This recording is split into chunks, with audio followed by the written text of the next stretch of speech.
Bum ba da bum. Welcome, chat. Hello. How goes it? Hope everybody's having a good Sunday. It's a long weekend over in Canada. It doesn't really matter for me because I work on American time. But if you are in Canada, happy long weekend. Happy Victoria Day weekend, I guess. That's exciting. Welcome everybody. I'm just quickly setting up the document and all that good stuff, and then posting that we are live and all that good stuff. Where are you, document? There you are. There it is. Boom. Here, I'm going to make it bigger. For Backseat Brewing on the 23rd. This is today. Hello. We got three options that I threw down. And then there's going to be one option that you guys can suggest. I'll pick one that I like. And we vote on it and we get that started. Hello everybody. Let me try to refresh stream. It's all wonky for me for some reason. Yeah, it's constantly reloading for me, but as long as it's working for you all, that's the important part. I'm just gonna pause it. I'm gonna pause it so it stops constantly loading for me. Hey everyone. No refreshing now for me. Yeah, it's so weird for me. It is a new mic, Stefan. I finally upgraded my microphone. I've been using this Audio Technica microphone, ATR 2100, for, I want to say like 6 years. I finally upgraded it to like a big boy microphone, and I'm very excited. I got it all set up. It's kind of weird to have it just like in your face, but hopefully the audio sounds a little bit better. And the most important thing is I'm hoping that the buzzing sound is gone. There used to be, at least with the old microphone, a little background hiss, a buzz, that I just could not get rid of when like playing on Magic Online and whatnot. Hopefully this is going to be crystal clear and is a little bit of an upgrade. So I'm really excited for that. If it is. Hopefully it is. Hey everyone, good evening / noon / morning. I don't know for anybody who's watching. Welcome. Hey from Argentina, hello. Rayami would be fun. I built a pretty sweet low power version of it. That could be a sweet one. Tomer, read Berserk. The card or the manga? All that jazz. You like jazz? Where's Hamza? I don't know. I feel like Hamza's seen enough, you know. I'm here from Mono Green Animate Lands. It's not gonna be Mono Green. It's gonna be a partner. It's new Kamahl, not old Kamahl. So it's either gonna be Selesnya or Simic. I mean, I suppose we could pick a partner that is green and then make it mono green. But I kind of like Akroma or Sakashima for those two. Tomer, can we someday do a double the damage themes deck? Because I have been brewing one. It's only a Toralf, perhaps. We could throw that on as the fourth option. Oh yes, Alibu Eternal Witness. That could work. Raffling off the microphone before the plant. No, I'm gonna be keeping the microphone as a backup, just in case. You know, having a backup microphone is kind of important in case this one breaks or whatever. Or I just need two microphones for whatever reason. There's enough DNA on that microphone to replicate someone. Oh yeah, this was scuffed. that one's an old one. It wasn't really highly maintained or anything.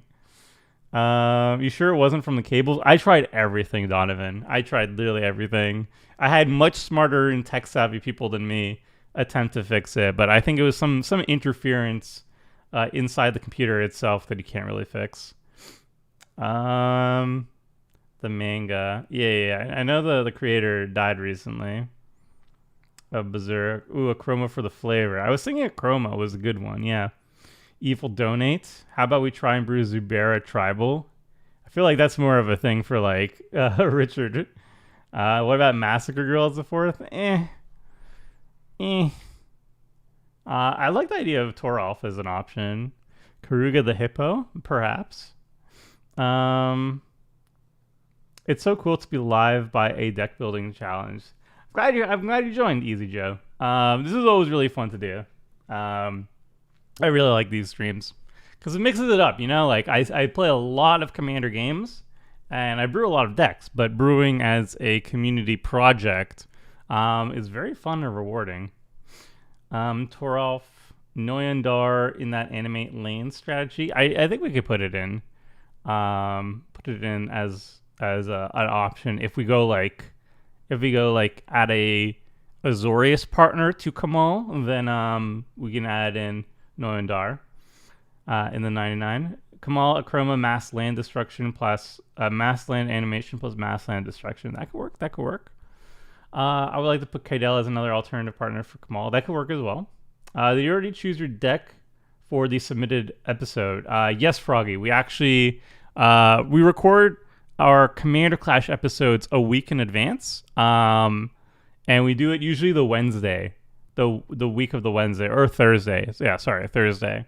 So we already recorded that episode 3 days ago. Throwmock, the Insatiable, and Fling It. It works. I've played Throwmock before. I just kind of meh, kind of meh about it. I like Torolf as a final option, but as people are streaming in, I forgot I need to broadcast. I should actually broadcast that on the website. That is a thing I need to do. All right, stream broadcast. Let me just quickly do that. Backseat Brewing, building a deck with chat. EDH stream.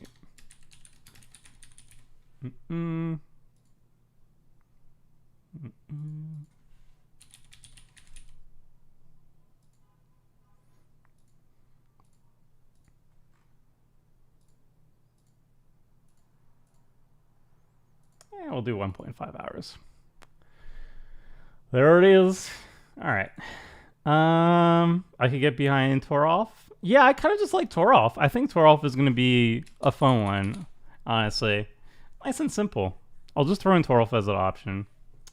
I actually played, minor spoiler, I guess, for the viewer submitted week. I actually played a Silas Ren plus Kodama deck.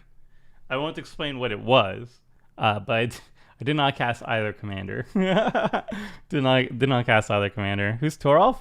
We'll get to him, but Torolf is new Kaldheim god. This is basically like their Thor, god of fury, and he's a very powerful burn commander.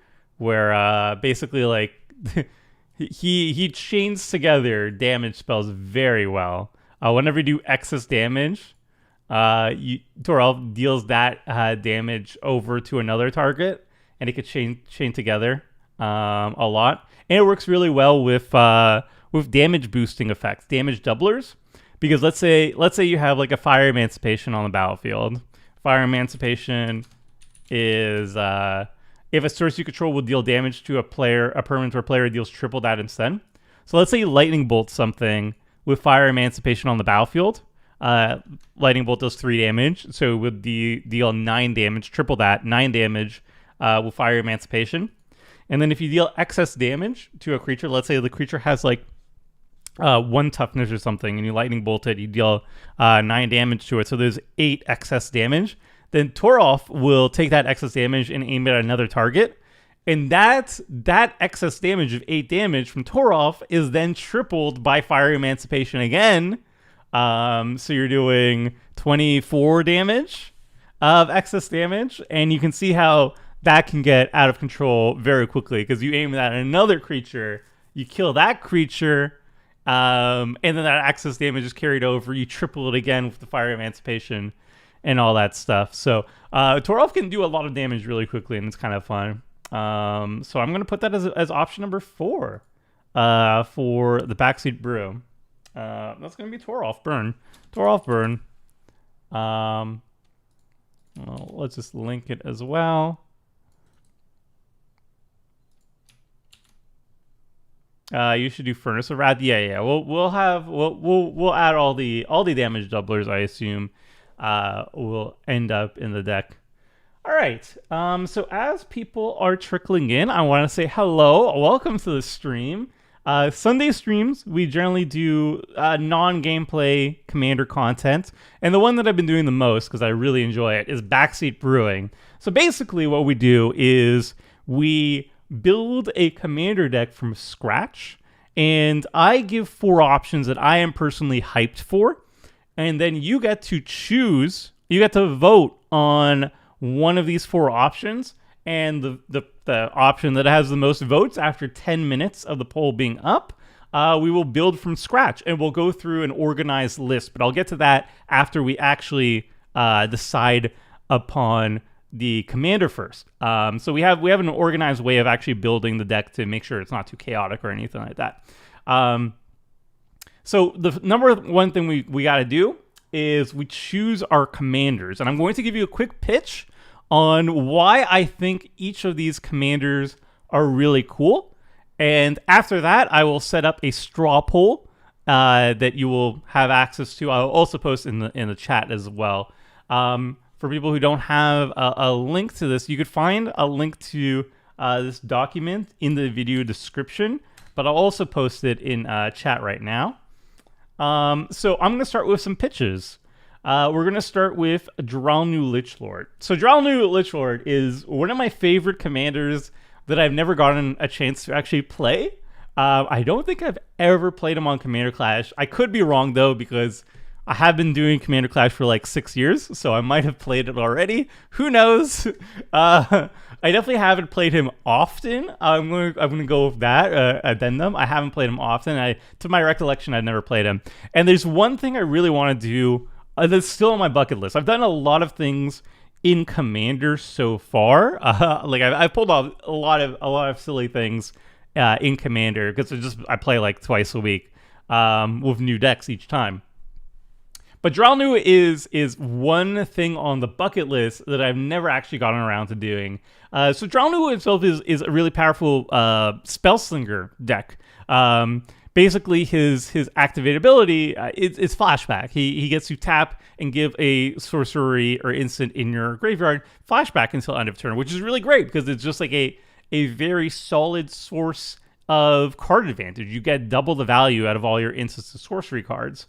It's very similar to Kess, right? Like Kess is basically an upgraded version of Dralnu, a modern take on Dralnu, if you will, where Kess can just cast it. You know, it doesn't even have to flashback it. The card stays there forever.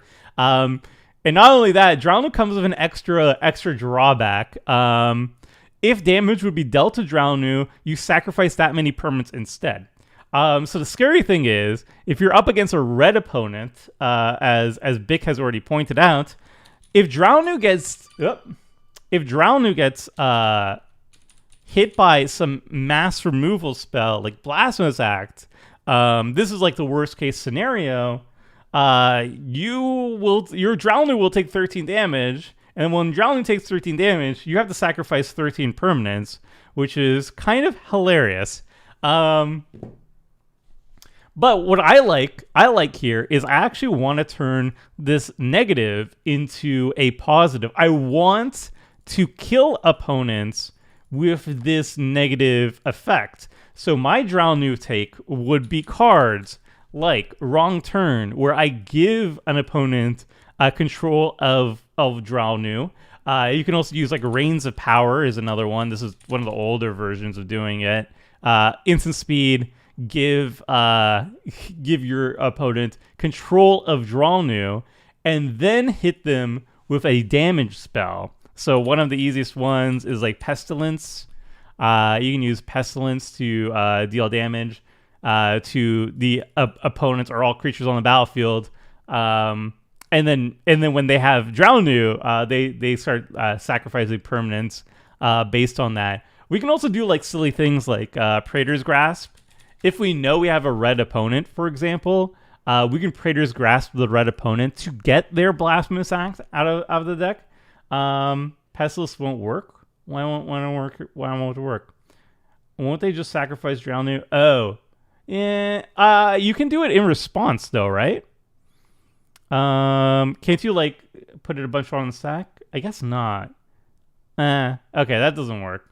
All right. Well, okay. So stealing Praetor's Grasp works. There's another one. There's Tendrils, Tendrils of Corruption. This one will work. We just smack somebody with a Tendril of Corruption, and if we have multiple swamps, they're gonna take a lot of stuff gone that way. Yeah, you can use Crypt Rats as well to do a bunch of damage. You can use Corrupt. You almost need red in the deck. I mean, It would be easier in red, but I don't think you need to do it with red. Having Drownu as your commander makes at least that janky thing a little bit easier to pull off at the very least. Oh yeah, even if they sack Drownu, they'll have to sack a bunch of other cards as well. Yeah, so that's kind of the plan. This is a Spellslinger deck, but it also has that janky alternate win condition where you give your opponents Drownu away, and then you make them die. So I thought that would be kind of fun. The other thing we're going to be doing, and this can actually work in the same deck. I wanted to build a Spy Kit deck. A deck basically revolved around Spy Kit. I don't really have the commander set up yet. It could even work in a Drownu deck, but I think you're going to want like multiple colors to make Spy Kit work. The idea would basically be you build a deck revolving around finding Spy Kit, tutoring it up, equipping it onto a creature, and then using shenanigans based on Spy Kit. So there's some weird things like lockdown, crackdown. What Spy Kit does is it says equipped creature gets +1/+1 and has all names of non-legendary creature cards in addition to its name. And this basically opens up a bunch of shenanigans.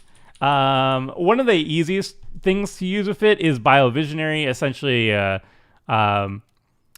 you basically equip a creature, and now it is another Biovisionary, so it makes a Biovisionary win a little bit easier. But there's more cool things that you can actually do with it. Crackdown is kind of funny. Not Crackdown. What's the one? It's the one that's like it's the one that says people can't cast spells that already have the same name as a spell on the battlefield. I forget the name of it.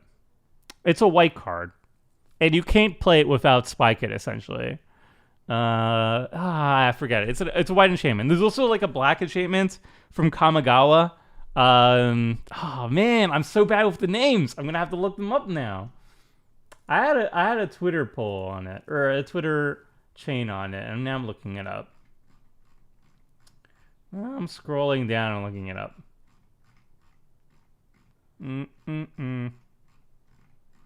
Where you be? Gosh, I can't even find it.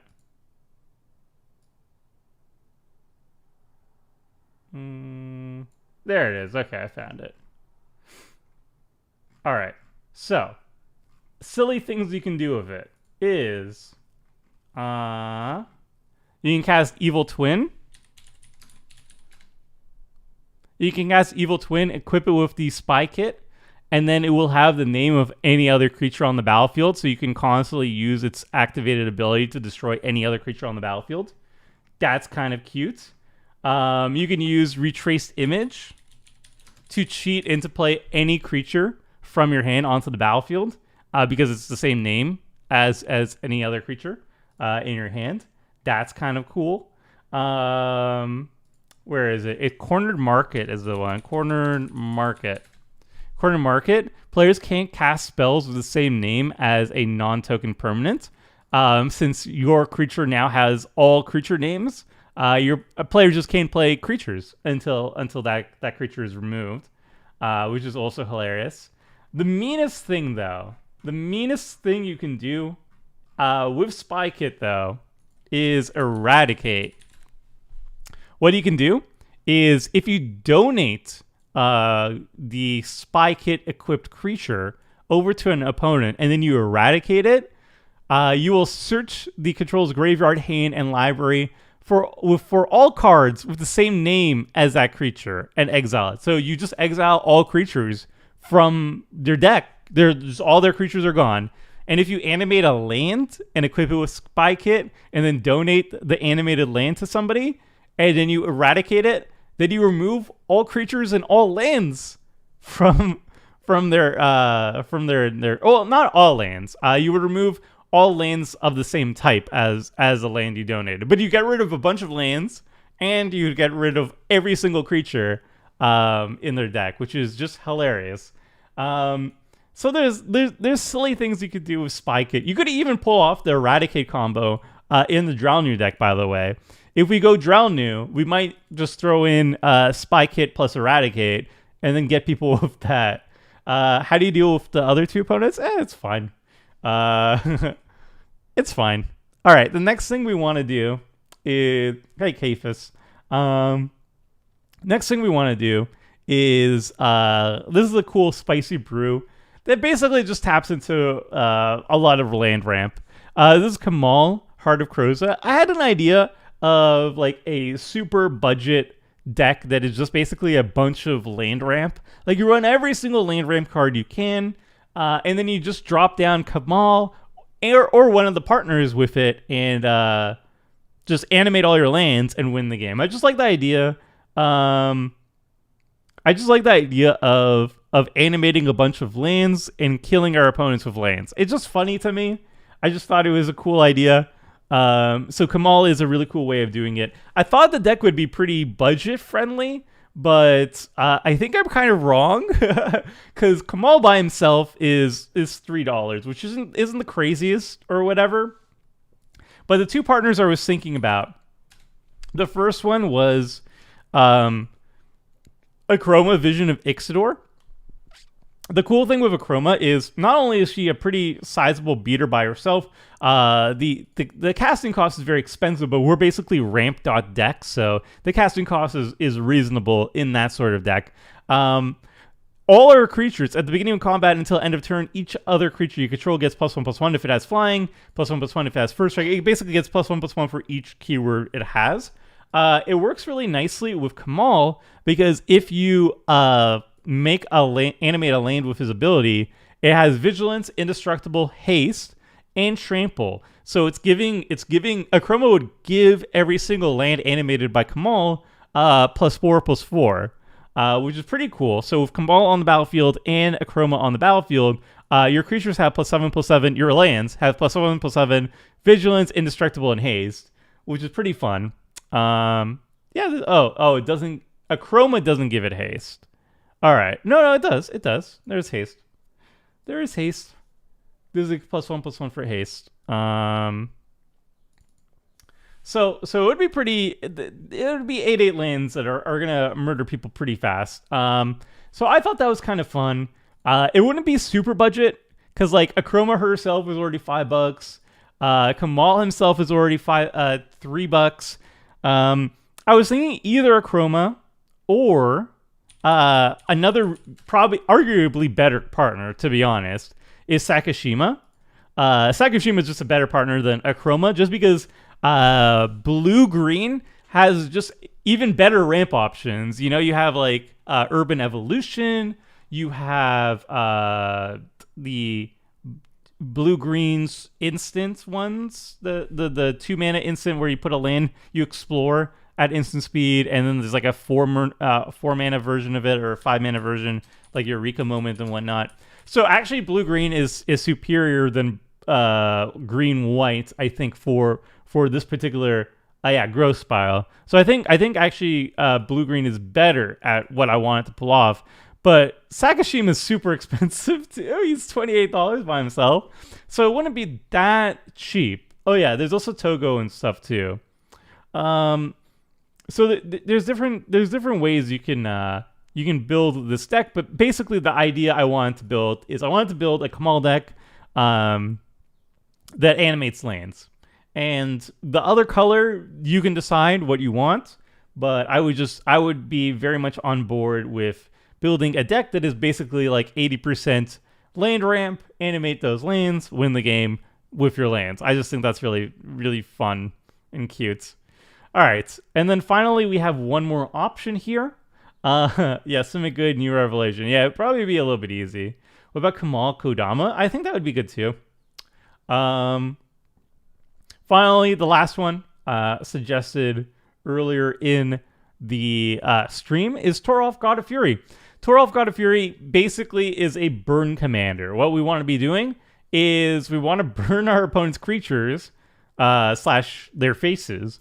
And the way we do that is Toralf does is whenever you deal damage to a creature or planeswalker, an opponent controls, and they're dealt excess non-combat damage, Torolf takes that excess damage and aims it at another target. And that could be opponents' faces this time. The first part of the trigger is restricted to creatures or planeswalkers, but the second part of the trigger can be aimed at faces. And the thing that's really good about that is he works so well with the damage doublers. As I mentioned a little bit earlier in the stream, he works really well with cards like Fiery Emancipation. If a source you control will deal damage to a permanent or player, he deals triple that damage to a permanent or player instead. So if Torolf on the battlefield, if we lightning bolt something, that's 3 damage. It's tripled by Fire Emancipation. That's 9 damage. If we hit a creature that has, 2 toughness, that's 6 excess damage on that creature. Torolf will take that excess damage, that's 6 excess damage, and redirect it to another target. If that's like let's say there's a 1/1 creature on the battlefield, you redirect it to that. That damage that is redirected is then tripled by Fire Emancipation thanks to Torolf. So it's like 6 times 8. Or 6 times 3 again, which is 18 damage. You blow up that creature, more excess damage is going over, Torolf triggers, and eventually you just start one-shotting opponents. So it's kind of hilarious of a deck. It's a lot of big burn power, and yeah, adding lifelink to it or infect to it makes it even faster. 9-2 6 matchup. Yeah, okay. It's 7/21/whatever. I'm not here. Okay, I'm a red player. I'm not here to do math. All right. I'm not here to do math. I'm here to burn people and cast lightning bolts. All right. What's the difference? 6-7. It's fine. Yeah. How about Emancipation, Fiery Doll, and all that stuff? Okay, so. Those are basically all the options today. Pretty quick over here on what we got.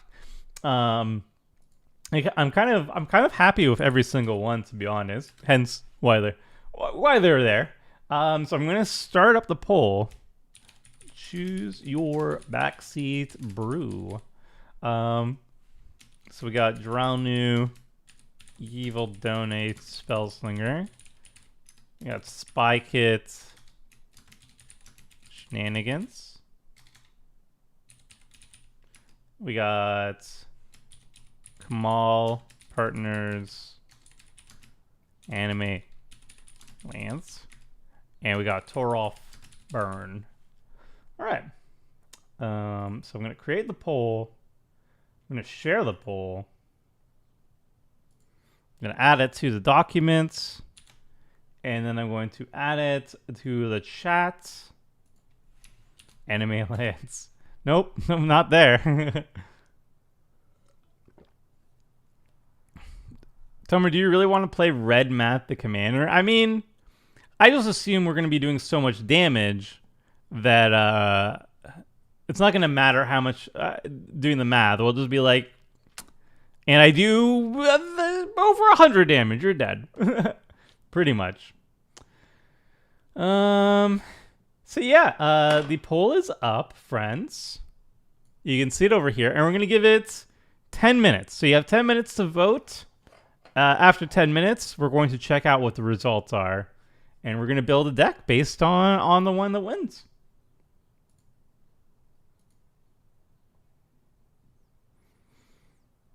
So now we're just gonna chill for a little bit. I'm just gonna hang out, chat. Hang out, and we'll vote and such.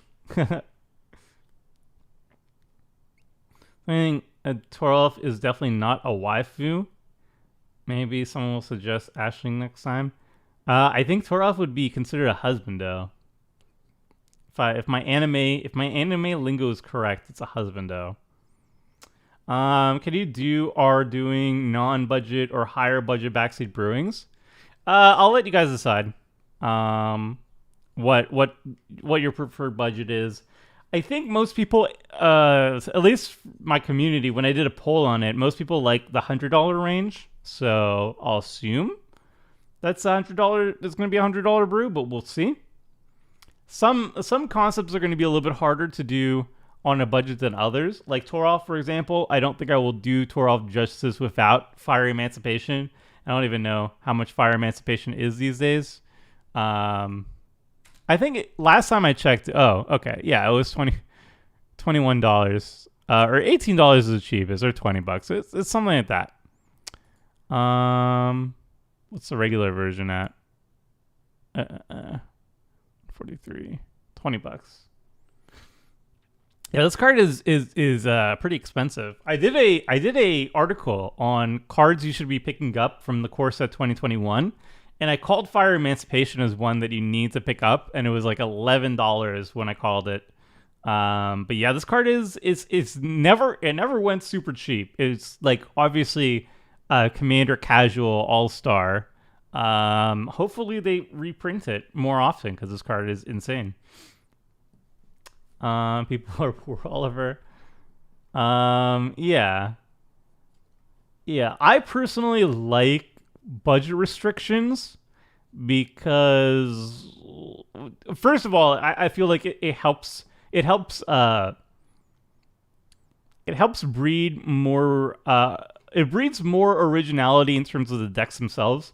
When you don't have like $100 staples or whatever, then you have more slots to add more like thematic, personalized options to decks that fit like in that particular deck, but it's not necessarily as good as like a more powerful staple and whatnot. Also, a lot of people mention, like whenever I do like a budget video or something like that, they say like I'll get people saying like, "Oh, I built this deck," and you don't hear that when you build like a $500 deck or something like that. It's like out of the range out of people, but like you build a $50 deck and people might consider building it and brewing it and stuff like that. So I generally aim towards lower budget range. $50, $100 seems fine, and that's what a lot of people seem to like. It's like under $50, I like having I like having more control over the commander that I'm building, because some concepts are just more difficult than others to build or to do justice for under the $50 mark. There's a lot that you can do. I've done like Malcolm and Breach's $20 deck that can destroy most, $500 brews that I come up with. But it's very particular. Like it's more narrow range. So like I generally reserve the under $50 mark for stuff that I personally have researched and selected and whatnot. For these, I think like a $50 range is a nice low part. Maybe up to $200 for a high part. That's the budget range that I'd be aiming for. Dictator of Twin Gods is a budget version of Emancipation. Only doubles, but it's like $2. I feel like I'm gonna be running all of them. I'd be running Furnace of Wrath, Fire Emancipation, Dictator of the Twin Gods. I think those are the only 3 enchantments to do it, but there are more instants and sorceries I know that will temporarily double the damage for your turn. And there's also one enchantment that's like Quest for the something from original Zendikar that can do it for 1 turn as well. Name the Twin Gods. It's Iroas and Mogus. Boom. JJ. Got it. Arden and Silas Wren for Spy Kit shenanigans. That could work, yeah. I think the colors we need for Spy Kit is we need to have access to black because I want to cast Eradicate. We want to have access to white because I want to have access to Crackdown. Or not Crackdown, whatever the card name was. And I want to have access to blue for like Retraced Image and stuff like that. So I think like a 3-color deck for Spy Kit would be good. We don't know who won yet, actually. I'm leaving it it's only 6-minute mark, so anybody could win. Anybody can win still. Thank you for the reply on the Augusta deck. Tomer, I agree. I need to find more of that legendary red-white card draw. I don't remember the particular deck T. Like, I remember the deck you sent in the Cody one. I don't know if you had the Saga in the deck. There's the Scald, some Showdown of the Scalds is a really good Boros card draw option. What other cheap card draw option? There's the Spectate red spell from Guilds of Ravnica or whatever. That's a good option too. A bunch of Chandras do Impulse Draw. Bag of Holding plus Discard Outlets is also card draw, I would imagine. There's a lot in red. In white, you don't really get much, but you're in red, so you'll be fine. I vote for Torolf as a vote against blue players. Bazaar of Wanderers plus Spy Kit. Perhaps. Angras Marauders and Torbran also deal damage related. Yeah, that's true. Don't you want red for donate for Spy Kit? I mean, blue has more ways of donating. And also the Spy Kit, the donation in Spy Kit is like just one combo we can do with it, right? It's not the biggest deal. We don't need to do it that way. Can it be a vote against green players as well? Perhaps. Light up the stage. That's the one. Chromium, the mutable for Spy Kit. Perhaps. A vote for Spy Kit is a vote for a gamer that wants to impress their whole table of synergies. I love the pitches, guys. By the way, how's the audio? Is the audio any better than before, or is it much the same? Because all I care about really is the buzzing. I hope the buzzing is gone. I don't think you'll hear the buzzing during a backseat brew, but once I opened up Magic Online and I start playing games on it, and like the memory of the PC's like CPU starting to get a little bit more worked up, then that's good. Audio's crisp. That's awesome. The sound is pretty different. Yeah, Neotic. It's a new mic. It's right here. It's so big. It's so weird having it right here, though. Like, it's so weird having it right by my face. But I'll get used to it, I guess. I submitted a fair deck for viewer deck week. That it is getting in though. We already picked the viewer submitted decks. We recorded it on Thursday, so somewhat clear audio, but no buzzing at the audio. That's good. The no buzzing is very good. That's all I wanted. That's the only reason why I got rid of my my older microphone. For some reason, with the new computer, as soon as I got a new computer, there was a buzzing sound whenever I played the CPU intensive game, memory intensive game. Only happens when I have like World of Warcraft or Magic Online or something like that playing. But so that will be the real test. Wednesday stream will be the real test. You have a PhD, show it off with Torolf, don't you? Don't show it off with, I have a PhD in anime. I don't have a PhD in math. All right. All right, let's see. It is a 10-minute mark, chat. It is a 10-minute mark. I don't know who won. We're going to find out together who won today's voting. What do the people want to see? We're going to find out right now. 3, 2, 1. Click. Huh. Whoa, it's actually super close. Kamahl partners animate lanes and Torolf burn. 44-45. That's actually insane. I've never seen a vote that close before. What the heck? Actually, I'm going to give it like another minute. This is absolutely insane. The husbando you want. All right. No love for Jalnu. I see how it is. Jalnu I'm going to just be building myself, by the way. If it didn't win in the vote, I just decided beforehand that if it didn't win the vote, I would run it in like Commander Clash or something like that. I definitely need to get somebody like Krim or something. You know?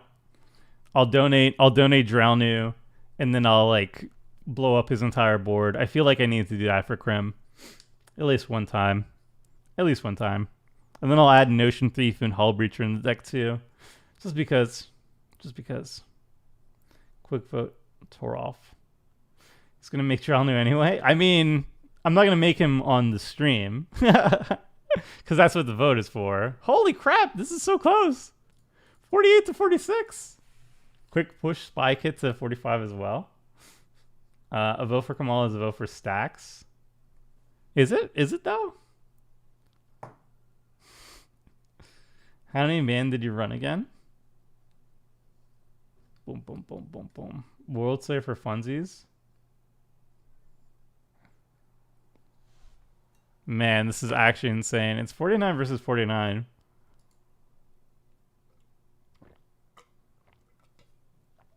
Go spike it.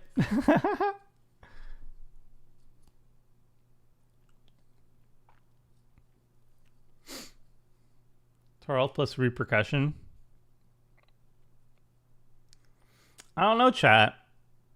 Kamahl partners plus animate lands. Tarl burn. It's neck and neck. They keep going up. They keep going up. All right. If you're new to the stream, we're currently voting on which Backseat brew to brew from scratch for the rest of the stream. So I'll post it one more time in the chat. You can also find it in the document in the video video description below. Wow. Allergies are still messing me up, man. Compromise. Red partner for Kamahl. Torolf secret second commander.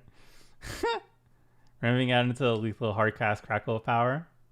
Spike it is boring, Mo. Sylvan Awakening plus Armageddon. Wow, this is insane.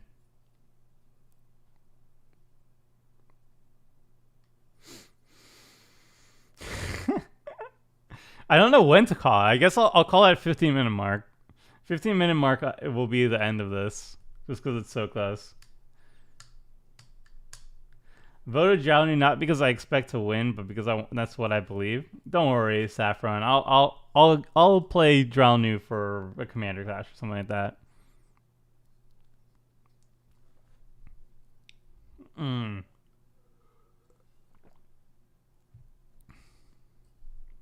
Once again, proof your vote matters.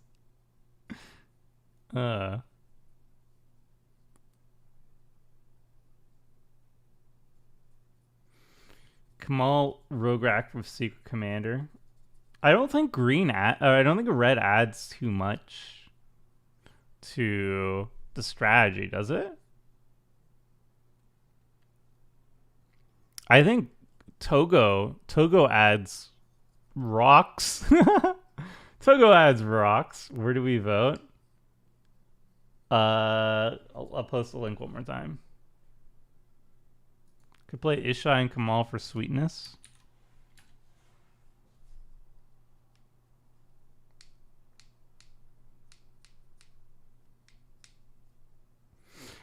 It's looking like Kamahl is taking the lead. It is very close, though. Either way, I'll bring the second runner up. I'll get the runner up in the next one, next Backseat brew, because it is very close. It seems like there's a lot of hype for both of them, so I'll bring the other one back. Sparring Statuary with the rocks, yeah, that could work. That could work. Just wanted to say I got into Moto and it's really fun. Oh, awesome. Awesome, Manaki. Good to hear. Yeah, I really like MTGO. It has its ups and downs, but overall, I think I prefer it over webcam EDH. I like being able to read the board state, you know? I like being able to read the board state. Oh, all right. 15-minute mark has been reached. We got a 65-65. How do we decide Kamahl's partner if he wins? That would be another vote.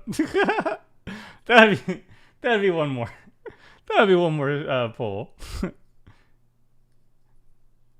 I shall flip a coin. 66-65. Stop at 210 votes. Enemy lands, equip, rock, profit. Do I even have a coin to flip beside me? I don't think I have coins anymore, to be honest. I think I got rid of most of my coins.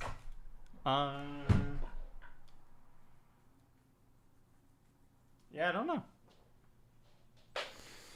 Okay, let's vote. Or let's pick.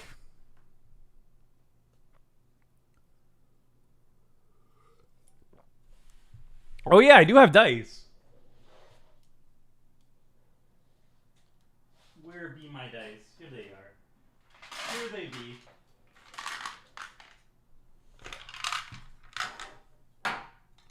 All right, chat.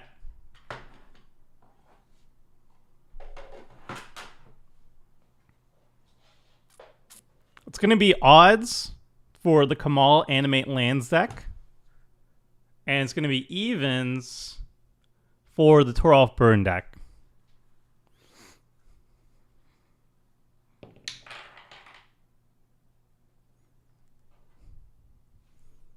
I got a 5. It's going to be Kamahl. Tomer Kamahl won. I mean, it did, but it's very close. So. We doing Kamahl, friends. Alrighty. Now the question becomes, how do we want to build the deck? Do we want to go... like, what partner do we want? Do we want Sakashima? That will be double the Kamahl. Basically, all that gives us is an additional +3/+3, which I guess is not that great now that I'm thinking about it. It does give us access to blue, though. Blue's really good. We can also add Akroma. Akroma Vision of Ixidor, which basically gives all our... Yeah, Sakashima's expensive. We also can do Akroma, which gives all of our creatures that are animated by Kamahl additional +3/+3 or +4/+4, and it's by itself a 6/6, and we'll get a bunch of extra +1/+1s on it. So that's fun. Blue green ramp has been done so many commanders. Yeah. So the nice thing about what are the partners even?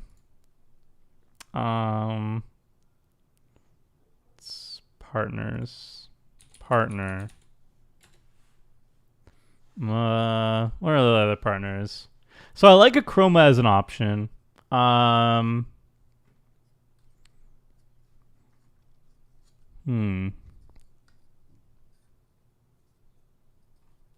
another good one. Silas. We're not going to add Spy Kit to the deck. We're going to save that for another one. Tormod. Togo. I don't think Jessica's good enough for it. Ishai would be good because we get access to blue and white. Partner T Legendary. Yeah, that's true. All right. I think Ishai would be good because it gives us access to both blue and white. It doesn't really do anything for our land strategy, but it's there just for the colors. And I think blue-green is just the best for animating lands, I think, because it has the best, card draw options and stuff like that. Like we get access to Tatyova, we get access to AC, so we have like a lot of ways of converting all of our ramp into card draw, which it sounds boring, obviously, but if we have a lot of ramp, we're going to have consistency issues where we just draw a lot of ramp. And if we draw a rampant growth, on turn 8 or something, and we're top decking that's not really good. That's not great. So that's something we could do. For colors wise, Ishai is good. Kodama of the East Tree is probably the best option if we stay mono green. If we stay mono green, we got Kodama of the East Tree. Whenever we play a land, we play a second land onto the battlefield. The only problem is we're going to, again, just run out of partner with. Oh, yeah. -0.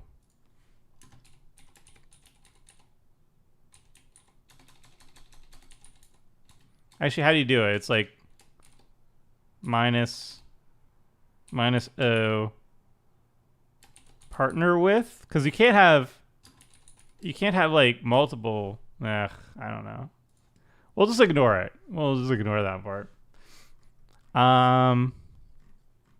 So Kodama is also good, but minus O partner with. Oh, okay.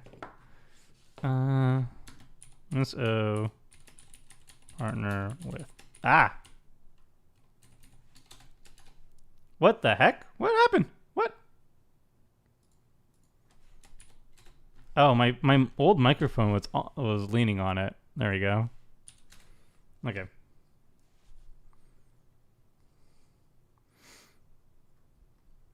There we go. We got there.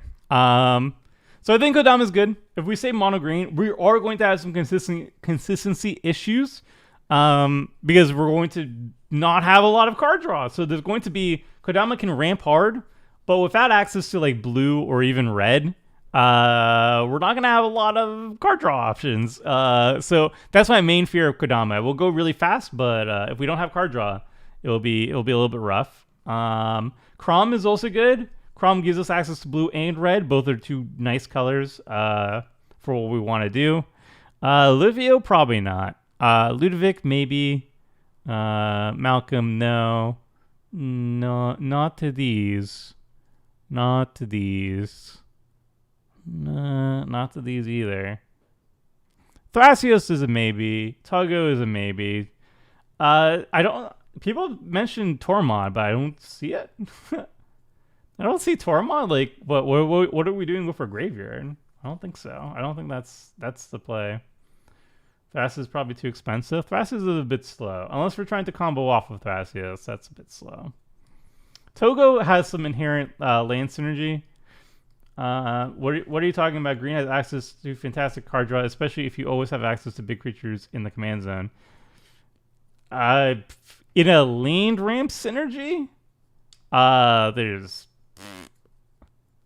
not a lot.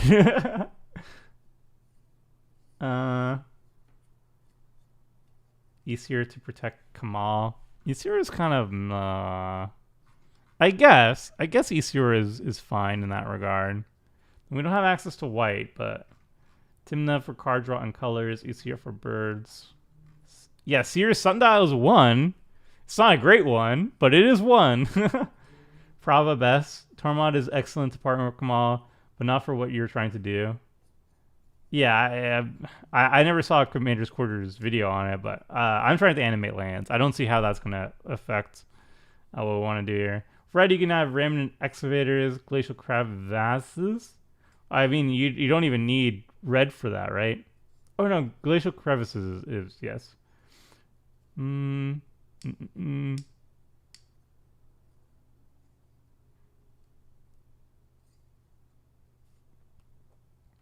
right. I'm going to add another straw poll, chat.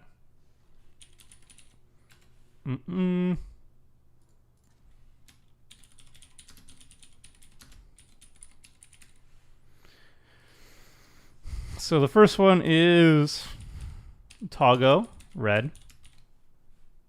Second one I wanted was Crom. UG. Or UR. Uggs. And then what was the other one I wanted? Ishai is like fine. Yeah, it adds 2 colors that we can play around with.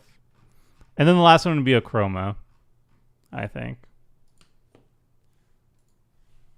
Akroma. W. Prava? I don't think Prava is very good. I think Prava is pretty bad.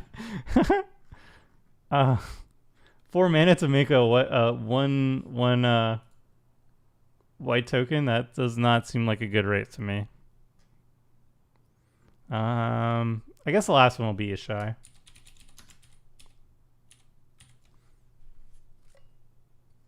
Although I kind of like Crom more than Ishai. What is? Yeah, I'm just gonna leave it as 3 options. Animate all lands. Pyroclasm? What? Prava's white. Where are you getting Pyroclasm from? Oh yeah, Kodama. I guess we'll have a Kodama one. We'll leave a Kodama. Although I'm very skeptical of mono green animate lands. Nah. Yeah, I'm not feeling it. I don't know. Mono green animate lands. Where will our card draw be? We're gonna have to dig very deep for that. Like we can use stuff like Hunter's Insight and Hunter's Prowess on our big creatures, but in mono green, yeah, I just don't like it. I'm gonna overrule that. Sorry. I like these ones more. We can put Kodama in the 99 if we really want to, but I'm gonna run these. All right. Creating a poll. I'm gonna share the poll. We're gonna do it like that. Just 3 options. We'll give it 5 minutes, okay?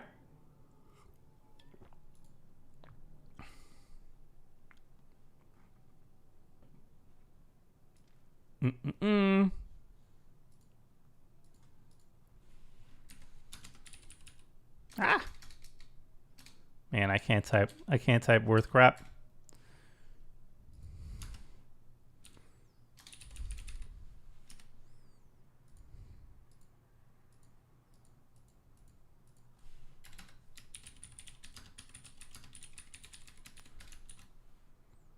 All right. There it is.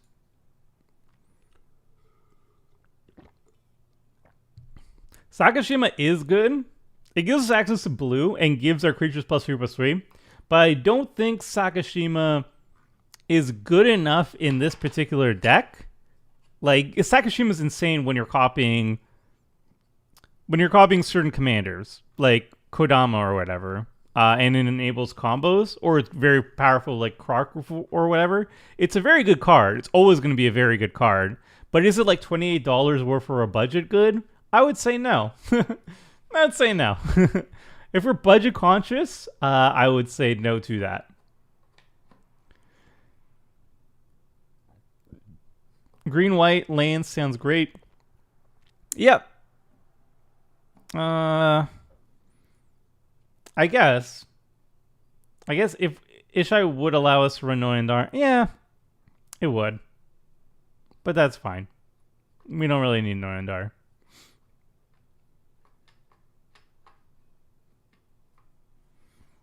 Hellkite Courser, cheat out Kamahl. That's a cute one.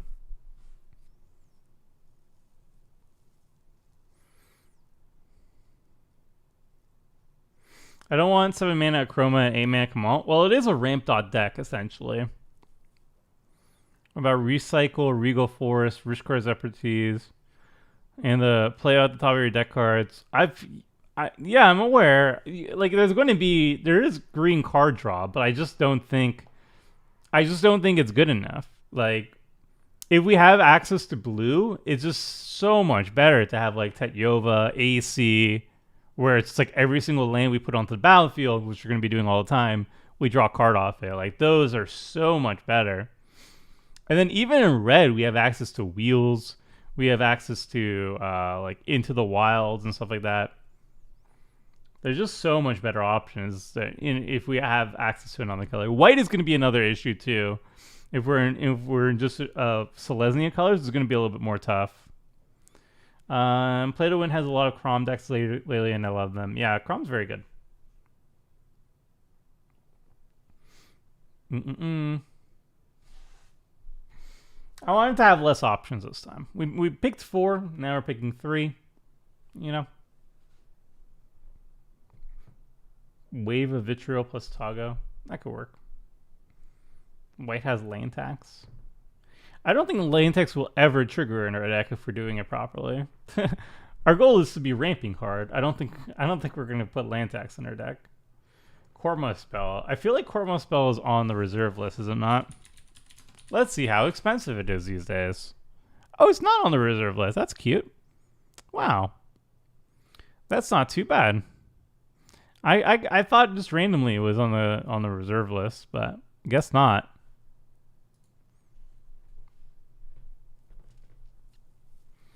Urborg was Cormo spell. Generally speaking, yeah, you do Cormo spell and then you add Elish Norn. Right? You add Elish Norn and you kill all your opponent's creatures. That's kind of like the classic Urborg Cormo spell nonsense. Not sure if we're gonna do that though. Maybe if we're in white. Cormo spell plus Urborg plus Pyroclasm. Yeah, that works too.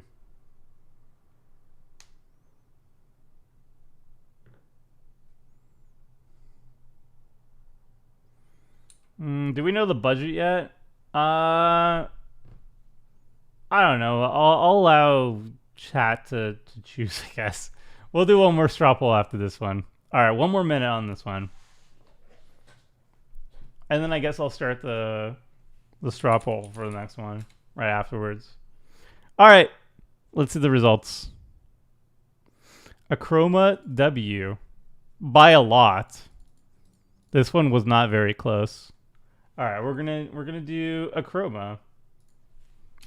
Choose your budget. $50, $100, $150. I think 150 is like a good stop on this one, right?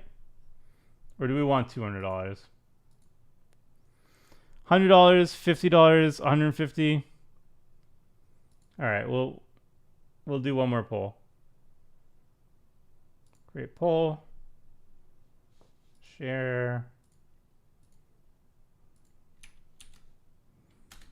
All right, so we're doing Kamahl Akroma. We're doing one more poll.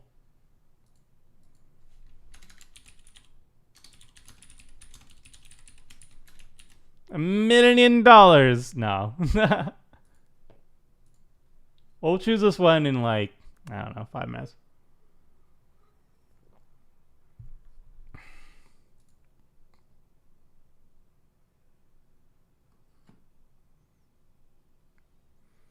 Nature's Revolt is spiking this week. Yeah, I think a lot of speculators are going hard on animate land strategies because of the new green legendary from C21. I did not realize that was a very popular strategy, or that commander was very popular. I think speculators are speculating on whatever though. Million can be a whole 2 Black Lotus. Yeah. I'm not interested in budget, but it's your money we're spending. I mean, I'm not building this deck, Kyle. I mean, I'm building this deck, but I'm not like buying a paper version of it.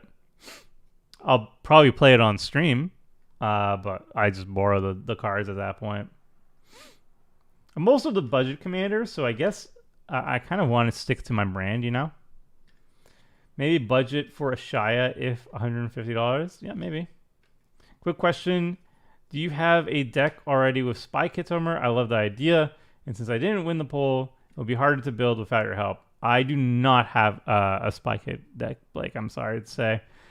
Spy Kit's one of the cards that also isn't available online, so I've never had the opportunity to play it on Commander Clash or on stream, and never will because they're never going to import it over online, which makes it a lot harder for me to playtest it.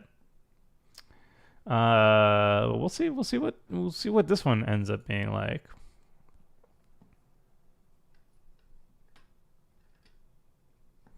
How much is Living Plain these days? Looking up reserve list card prices is very depressing. Wow, $372. Just another reminder that proxying is free. Proxying is free. Just saying. Have you ever pulled a Doomsday combo? IRL? I have not, but I have played a Doomsday deck on Commander Clash before. That was one of the first times we did CDH. I did a Doomsday Storm deck. It was not successful. Wish I could proxy online. Well, the nice thing is that online, so if you want to play this card in paper and you want to have the real card in paper, $372. If you want to play the digital version of it on Magic Online, it's 0.14 tickets. So play online. You want to play reserve list cards? Play them online. They ain't reserved there. Command Clash crew could do silver border webcam if there's enough interest. Yeah, definitely something we could pull off. If you search Spike It on EDH Rec, you'll find some cool synergies. Yep. How about a mutate land strategy? Maybe. All right, 3-minute mark. I was curious, what would you consider to be the most fun and least fun commander archetypes? I think it's all personal opinion, right? But for me, I really don't like the archetypes that I like the least are probably Group Hug with no win condition and Group Chaos with no win condition. I don't like those. I like Chaos cards that are built to, secure a win. I like those. And I like Group Hug cards where it's asymmetrical hug, where you're getting the most value out of it. But I don't like cards that are just decks that are just like Chaos, Kingmake. I don't like those. Most fun, I would say all the other ones. I don't know. I really like Spellslinger decks. Link to poll, please. Sure.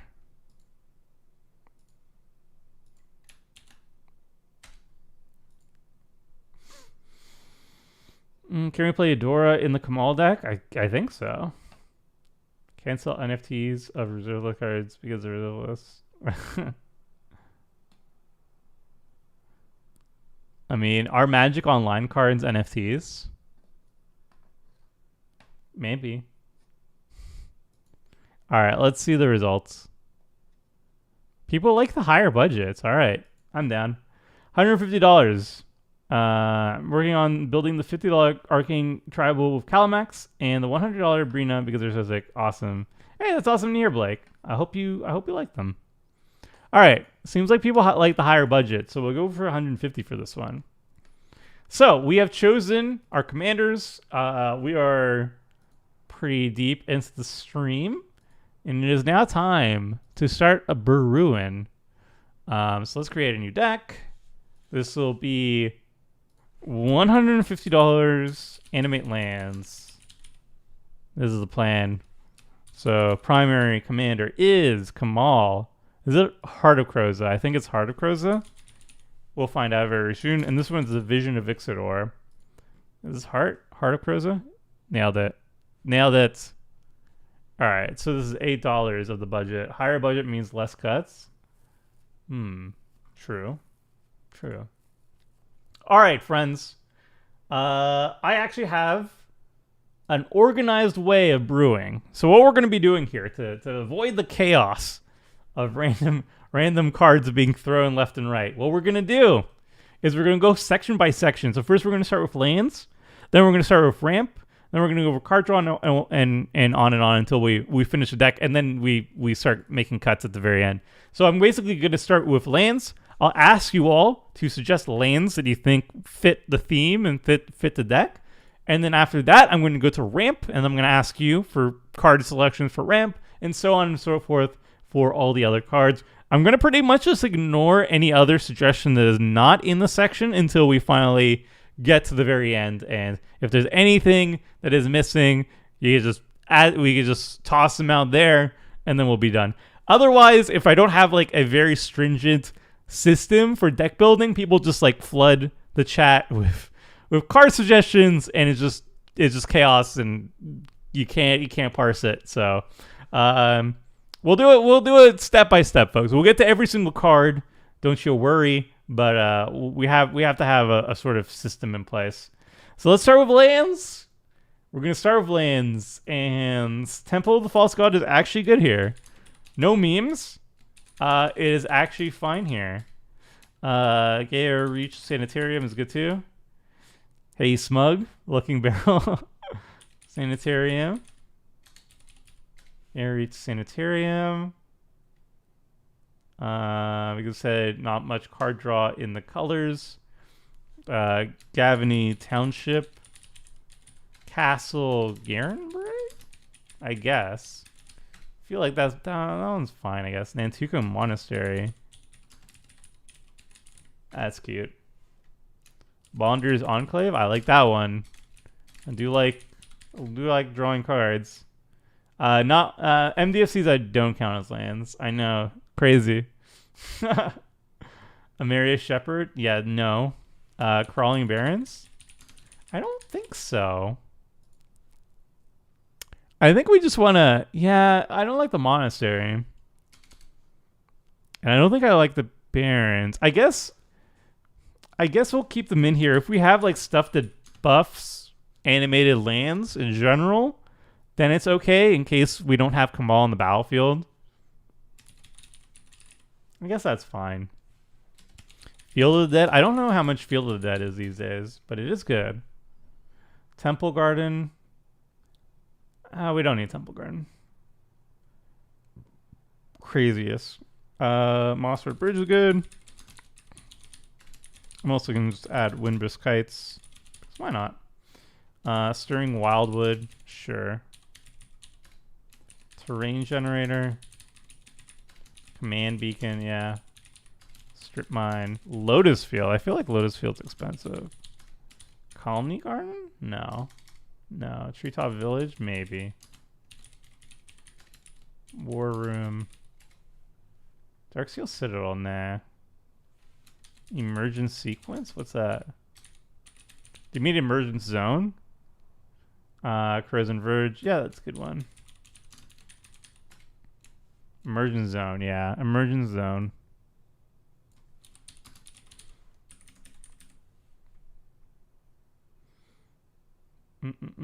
Urborg. I'm not sold on the Urborg thing yet. I don't know if we need it. Myriad Landscape.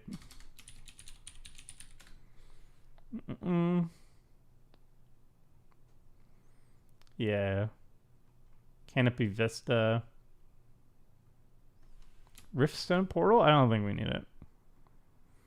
That is a good one, though. I guess I'll throw it in, because why not? We'll see how expensive it is. Treetop Village, yeah, Temple Penalty. Scavenger Grounds. Field is sadly $20. Yeah, it's expensive. Command Tower.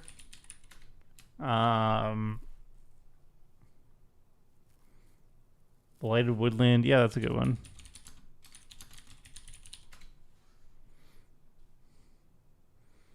Krenko Mob Boss? What? Sungrass Prairie. Archer of Araska. I think Archer of Araska is good. Canopy Vista. Orange of Araska.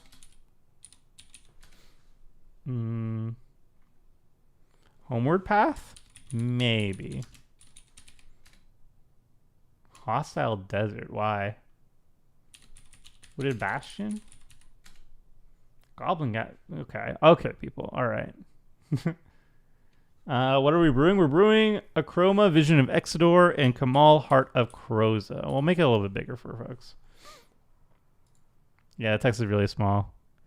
All right, so it's already 111 cards. So, wow, Castle Garen Brig got expensive. We don't need that. It only works with green creatures too, right? Oh, it's creature spells. It is a good card, but Archer of Araska I want to keep. Bonder's Enclave I want to keep. Canopy Vista we can cut. These cards are fine. Air Reach. Homeward Path is a bit expensive. I like it. It's a very powerful card. But we're going to cut that. Lotus Field. I don't think Lotus Field has any synergy that's worth that much money. Strip Mine got expensive. Wow. We're going to cut Strip Mine as well. War Room I'll keep. Wooded Bastion. We don't need the fixing that much. Terrain Generator is good if we have enough lands for it. Yeah, Tectonica is just a good replacement.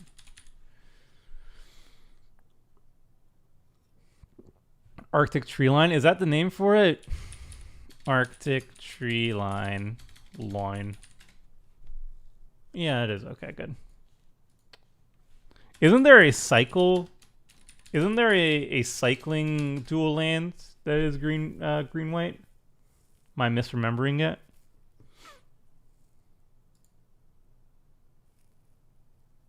Cut field. I mean, I went to heap field because it's one of the best cards. But I might cut it later. Oh, Lotus Field. Lotus Field I'll cut, yes. Field of Dead I'm going to keep. Scattered Grows. Thank you. Scattered Grows. That's a good one. I think that's basically all we need, and then we want just like a bunch of basics, right? Like we're going to need a lot of basic lands because that's the thing that we're going to be running out of very quickly.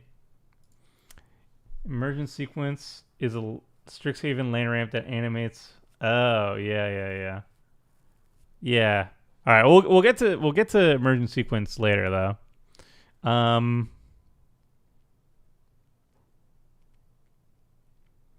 think I'm just gonna cut the Command Beacon. I feel like we should have enough mana that recasting our commander a few times is gonna be fine.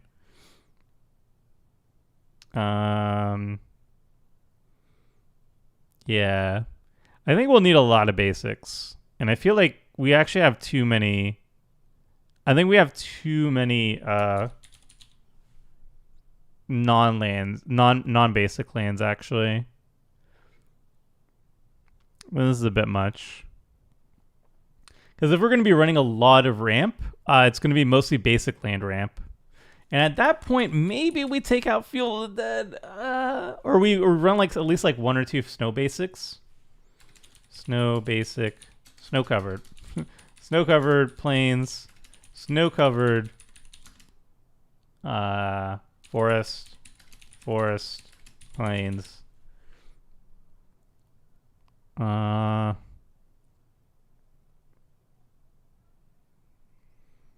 Maybe we cut the castle, Garen Brick. I just want to save up more room for other things. Command zone's fine.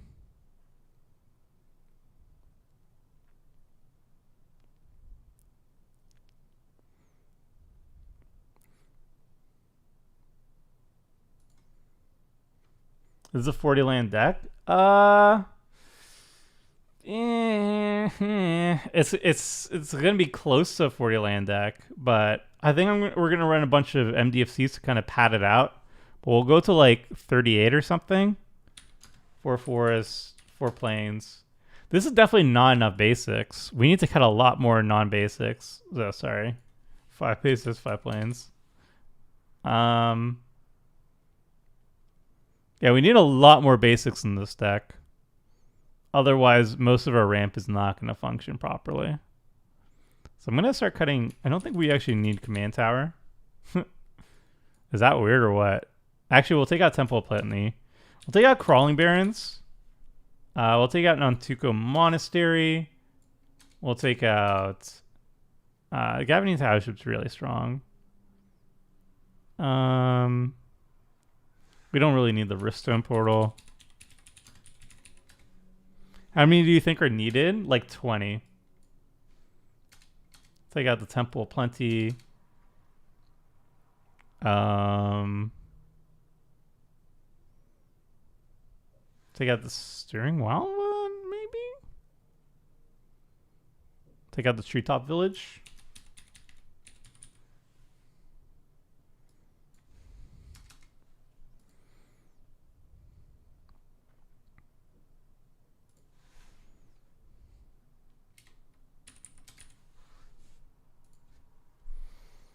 I think this is a good start. So now we have 16 basic lands in the deck, which I think is good enough. I think it's good enough. And it's still enough for Field of the Dead to work, I think.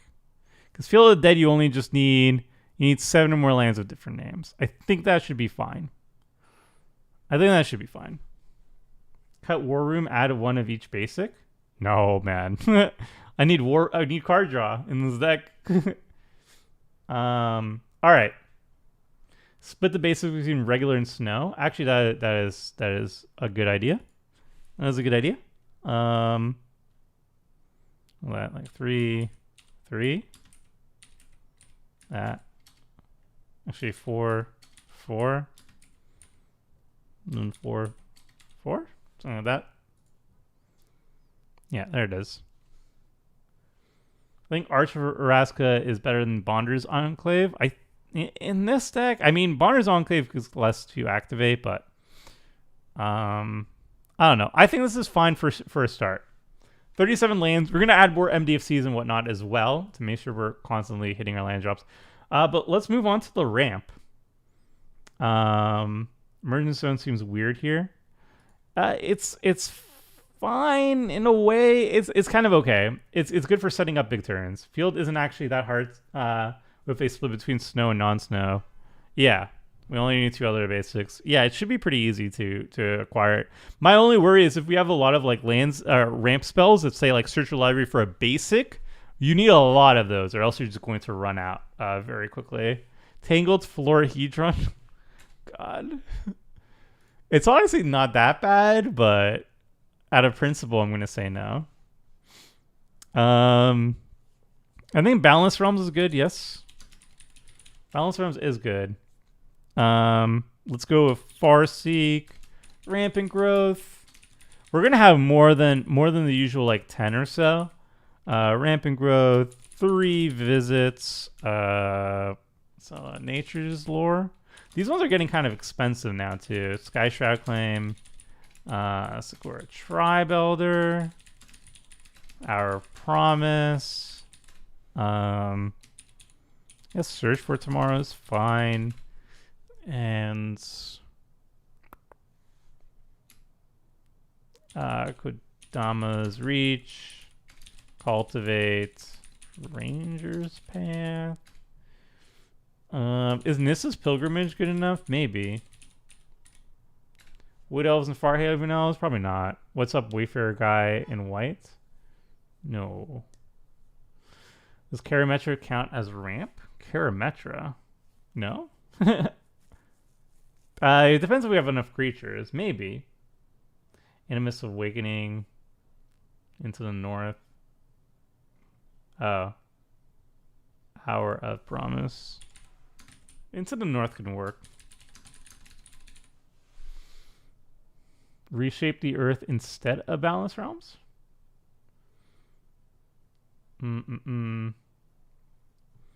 Emergent Sequence. I'm not really sold on Emergent Sequence as a land ramp spell. I can throw it in here, but I don't like our lanes being able to be destroyed. That land becomes a still land. Oh, it gets for each land you had enter the battlefield. Okay, that's better than I initially expected it to be. Scapeshift, Harrow, Wood Elves.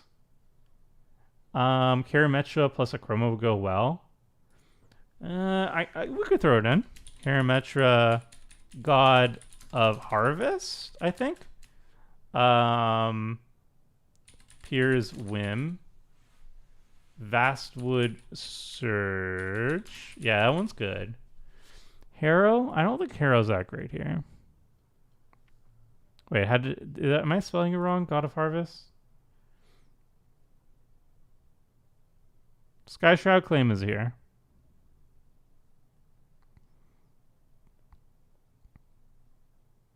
God of the Harvest. Okay. God of the Harvest. Grow from Ashes? Yeah. I guess Crop Rotation. It really depends how much we want to get Field of the Dead. I'll throw in Crop Rotation. It's not really good outside of Field of the Dead, but I guess Field of the Dead is so strong that it's fine. I don't really like Harrow. I guess it's good with Field of the Dead, but then it's just a Field of the Dead deck. I don't want to just make a Field of the Dead deck. God of the Harvest. All right. Yeah, I don't want to go all in. What? It's God of. Oh, I was fed misinformation. All right, there it is. Yeah, I don't want it to just be a Field of the Dead deck. That seems really boring to me. If we're just like All right, every single card must be here to make feel dead good, and then that's kind of boring to me. Archaeomancer's map? I don't think so. I think we're going to have more mana than our opponents. I like these. We have like 17 ramp spells already.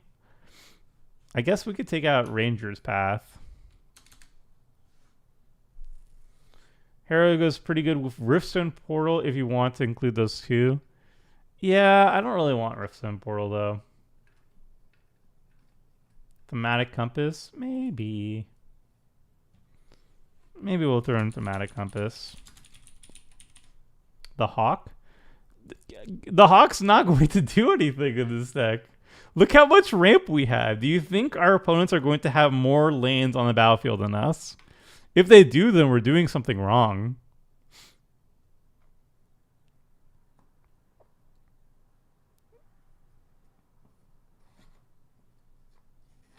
Nissa Vastwood Seer. I don't think we'll have enough. I mean, we have enough green for it to work still, but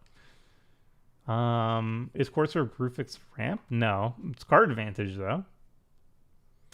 We'll have a Thematic Compass in the deck. It's only 350. We're getting pretty close to our thing now.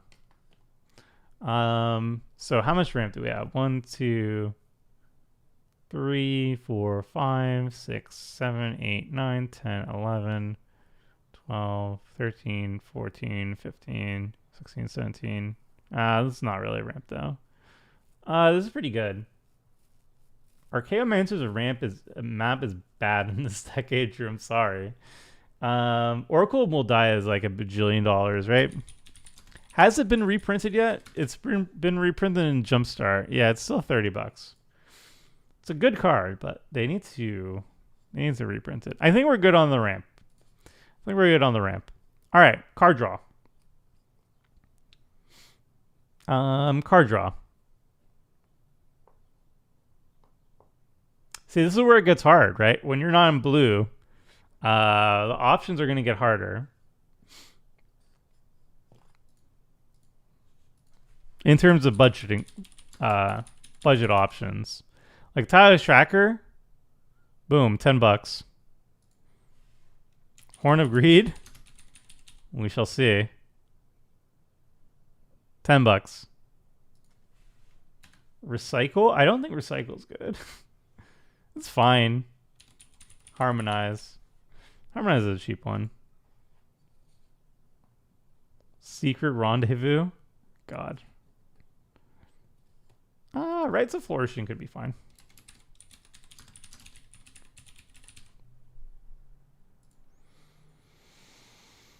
That one's a little bit cheap. That's good.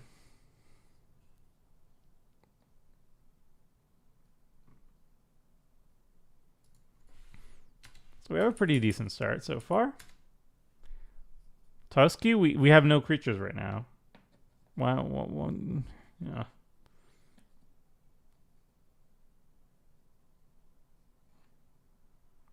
Camaraderie? What is camaraderie?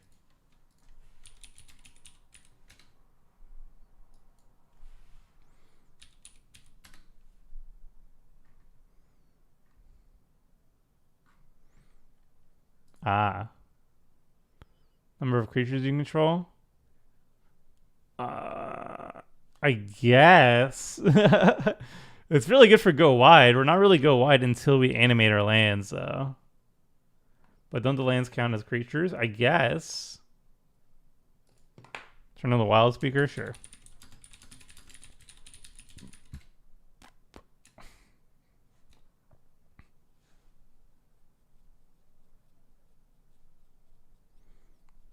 Mind's Eye is actually pretty decent here, yeah.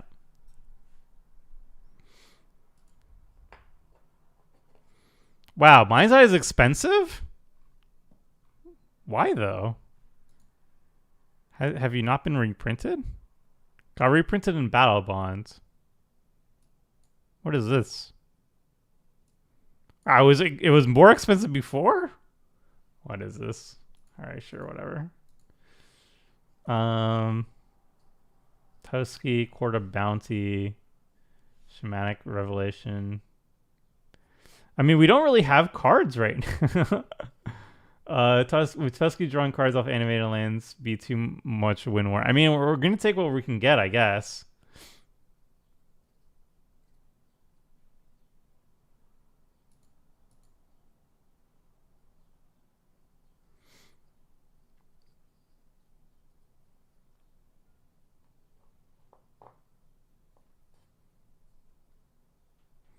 Are you planning on not animating lands until you can Alpha Strike? I mean, probably. That's probably going to be the way we do it. Camaraderie is just good Toski. I mean, Toski's good Toski. There is a Seer's Sundial. It's not great, though. It's pay 4 mana, and then you get to pay additional 2 whenever you landfall, which is not great. Shamanic Revelation. We don't have a lot of creatures yet.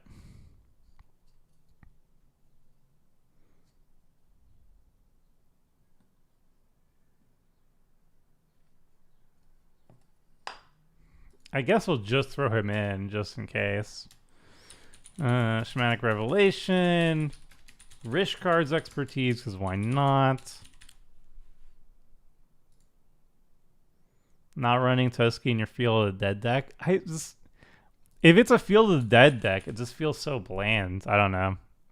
I kind of feel bad just running Field of the Dead because, like, I don't want it to be a Field of the Dead deck. It feels so uninspired. It's like, hey guys, I'm building a land deck. It is run by Tetiova / AC. Yes, very good, very cool.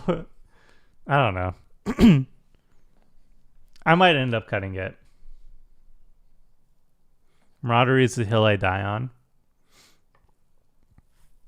It is painful though, just because like we just don't have card draw options that are very good outside of Field of the Dead. You going to put in Scoot Swarm? I guess.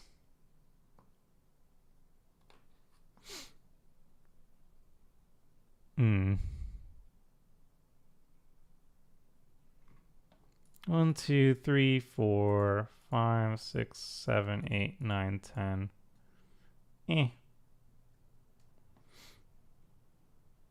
Lifecrafter's Bestiary? Probably not. We don't have enough creatures that we're casting for that. Courser of Crewfix? Yeah, that could work. Kind of.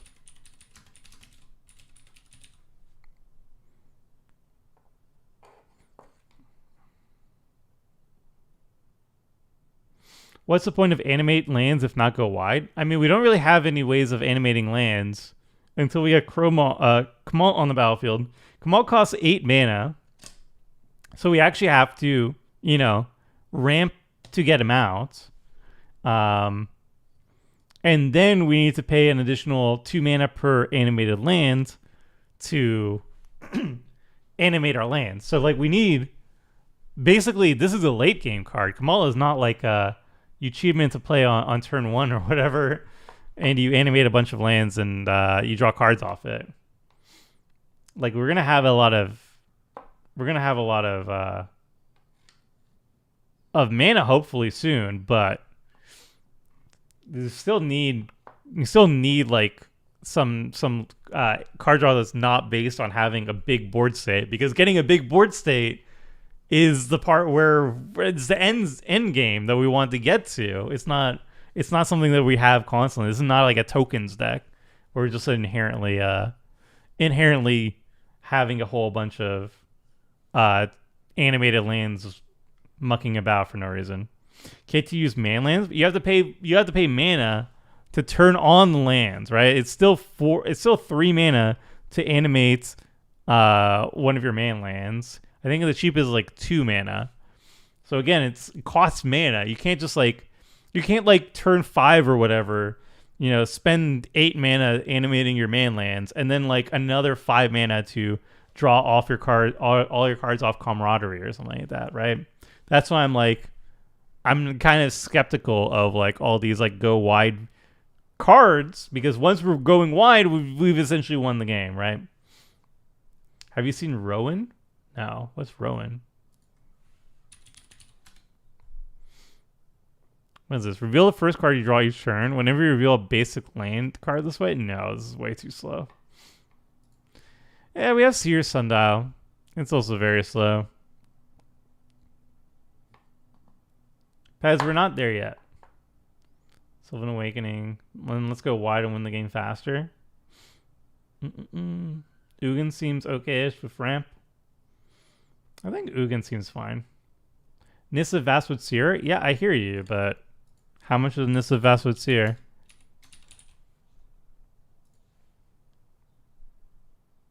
$14. I mean, if you guys want, we can just bump up the price a little bit, because like there is a point where, like, you know, we're not in blue, so the amount of card draw, the quality of card draw gets expensive, right? Not being in blue makes it much harder. So I think I'm just gonna bump it to $200. Just make it a little bit easier. Maybe not being in blue was my mistake. I probably should have just picked a blue partner. But with a higher budget, we can make it work.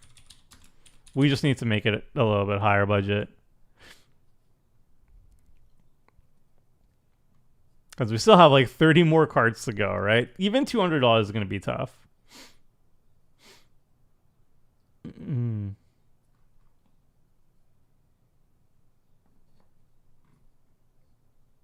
We Hear the Wilds. Quarter Bounty. Sylvan Library. Sylvan Library is expensive. Let's see how much Sylvan Library is. $46. What's the cheapest on? Yeah, $46 is the cheapest. Feel betrayed. What's next? $300. LOL. If it gets pricey, just camaraderie. All right. So here's the thing, Saffron. So like camaraderie and like Toski and like all these cards, Shamanic Revelation, all this stuff.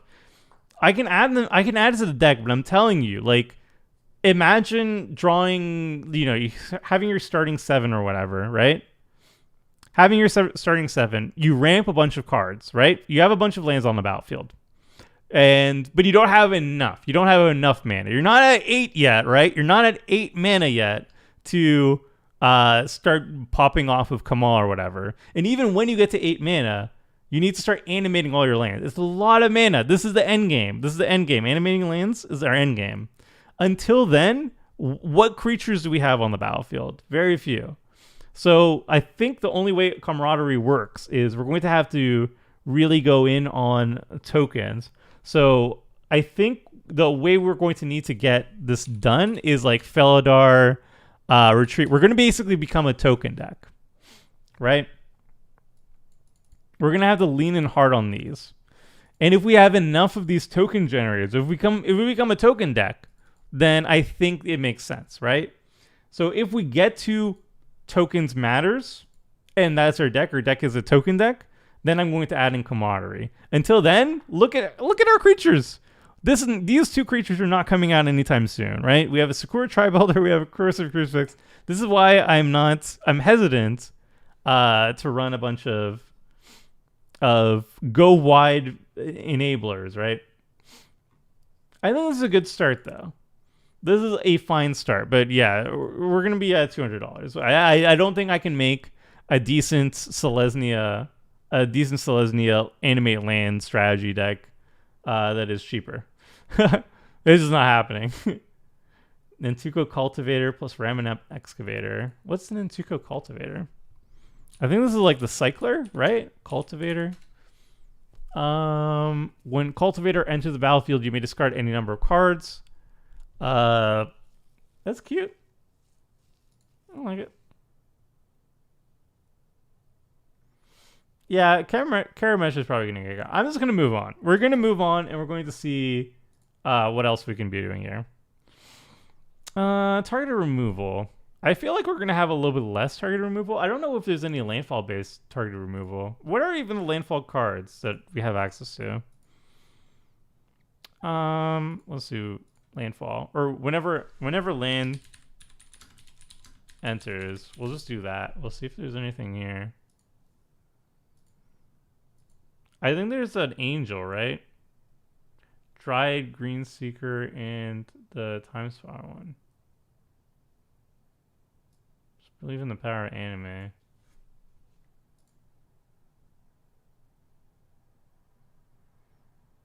Leash of the Tingle. Broken Bond is a good one, yes. What does this one do?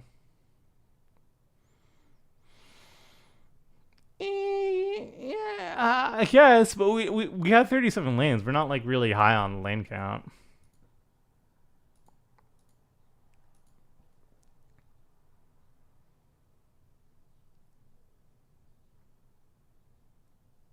Yeah, the angel that O-ring something, I think would be good.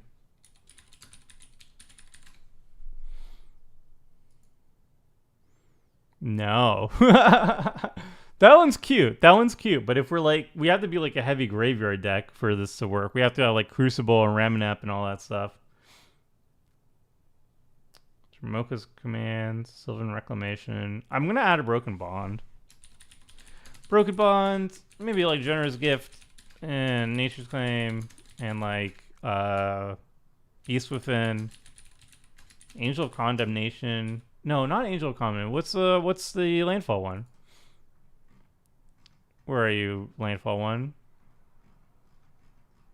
One that I do not remember your name. Admonition Angel, I think it was called. There it is. Yeah, Admonition Angel.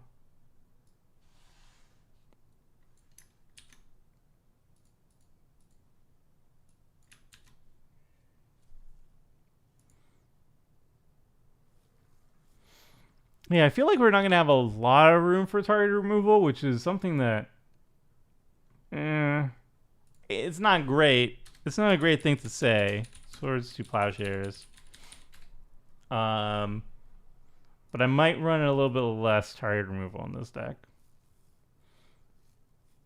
I think I'm going to go heavier on the board wipes, to be honest.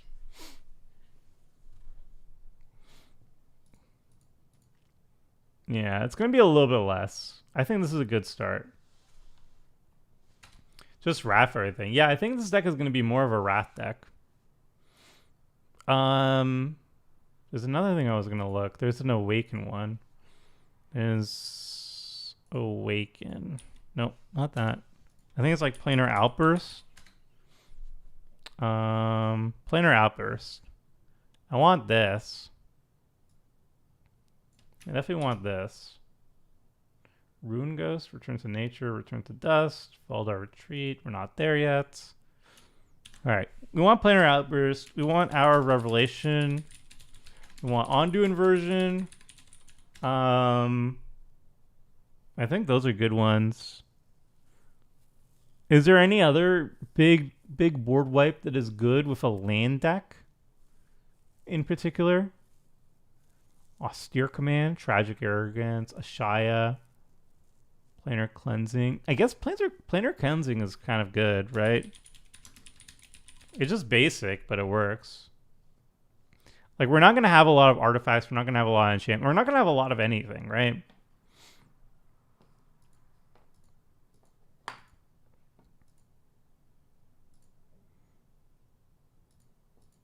How did I even find this one?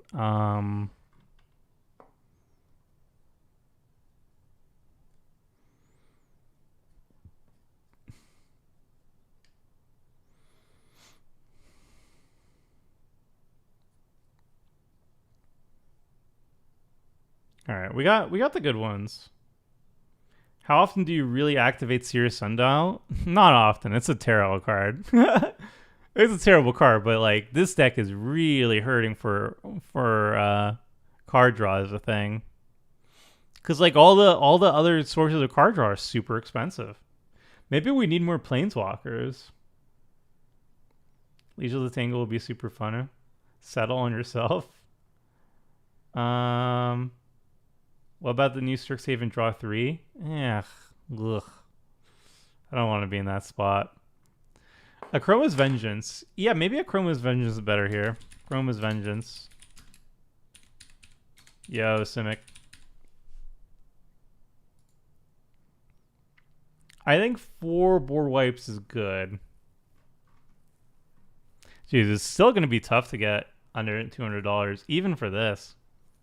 It's harder than anticipated. All right, but we have a good start. All right, graveyard recursion. Is there any land-based graveyard recursion? Land-based graveyard recursion. I mean, there's Bala Get Recovery. Restore. What's restore? Life from the Lord. Oh, yeah. Mary Shepherd's very good.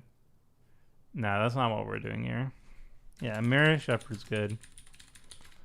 I guess we're gonna throw in a Sun Titan. Splendor Reclamation. I mean, we're not really a graveyard deck, right? So I don't think we're doing that. Follow the Thran. Technically, I don't even know what the Nissas do, to be honest. We'll keep these open. We'll change this into Planeswalkers. I feel like, why not Explore? Explore's fine. It's like an extra card. We're also not very heavy on the lands too, right? We only have 37 lands. We're not like a super big thing. World Shaper. What's World Shaper? World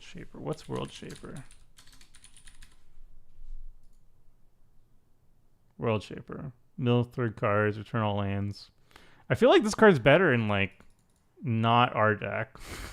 I feel like it's not better in our deck. Go lane based. Yeah, I think there's gonna be some Planeswalkers that are good, but I just don't know which ones. There's so many Planeswalkers these days. It's probably gonna. Oh, also it's only 62. All right, we can skip all the Johnnies. There are some. What? Why is the? What is? Oh, WG. I'm gonna look up the Nissa. Real top 3 cards of your library. Put all non-land permanent cards this way. That's kind of cool. All right, Nissas. These ones don't matter. Fraley's are cool. Gideons don't matter. All right. Vital Force. This one. Untap target land you control until your next turn. It becomes a 5/5 elemental with haste. Okay. Return target permanent card from your graveyard to your hand. Okay, that's nice. And you get an emblem whenever. Ooh, you draw a card. This, yes, this card. I don't even. Okay, it's $8. Whatever, it's fine. We're putting it in the deck. I need my card draw. I didn't even care about the -3 was fine, but like, hello. Her ultimate is actually something legit we can get to. All right, Vital Force is in $8. Getting very close to the $200 mark. Trove Warden. I don't think isn't Trove like. What's it based on? Convert permanent card with converted mana cost 3 or less, and it has to die. That's the annoying part with this card, is it actually has to die first before you get any value of it. And if it gets exiled, it you don't get that value. All right, we got Vastwood Seer in here. She shakes the world. It's good. It's a good card. Might add it.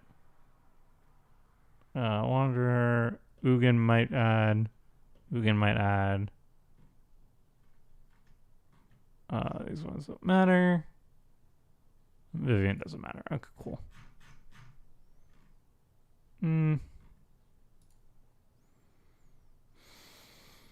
Maybe we add Nissa. Ineffable. Ineffable is creeping up in price. I used to put this as like a cheapo card. And then this one's way too expensive. Seasons past. We don't have any. I think a Mary Shepherd's is better for what we're doing here. How about Small Karn? Karn Scion? I don't think so. Mask of Memory, my favorite draw card. I mean, it's very good with evasion, which we don't really have. I think this is fine. We got 3 options. All right, moving on. Flexible tutors. I think we already have tutors, right? Like the only card people seem to care about is the Field of the Dead. So we could crop rotation for the Field of the Dead, and like we don't really need to tutor for anything in particular because we have our finisher slash whole game plan in our command zone. Later Nith. Untap 2 lanes Garuk Wild Speaker. That one's good, yeah. Question about the deck, Saffron? Sure, go ahead. Karametra needs to be cut since there are no creatures. Yeah. I think Karametra was going to get cut. I'm going to make the cuts a little bit later. But yeah, Sylvan Scrying goes in. There's also Knight of the Reliquary if we want to. But I mean, if Knight of the Reliquary is only finding a single card in our deck and it needs haste, then I don't think that's very good. Isn't there like Elvish Reclaimer or something like that? Elvish Reclaimer. Is that a card? But I think there's only cards in the graveyard. Sacrifice a land, search your library for a land card, put it on the battlefield tap. So this is an Elvish This is a Knight of the Reliquary. Knight of the Reliquary that costs 1 mana. Also finds War Room and Land Destruction. I guess it's fine, yeah. I guess we can run it. I just don't want the deck to be just like a basic Field of the Dead dot deck. That would make me sad.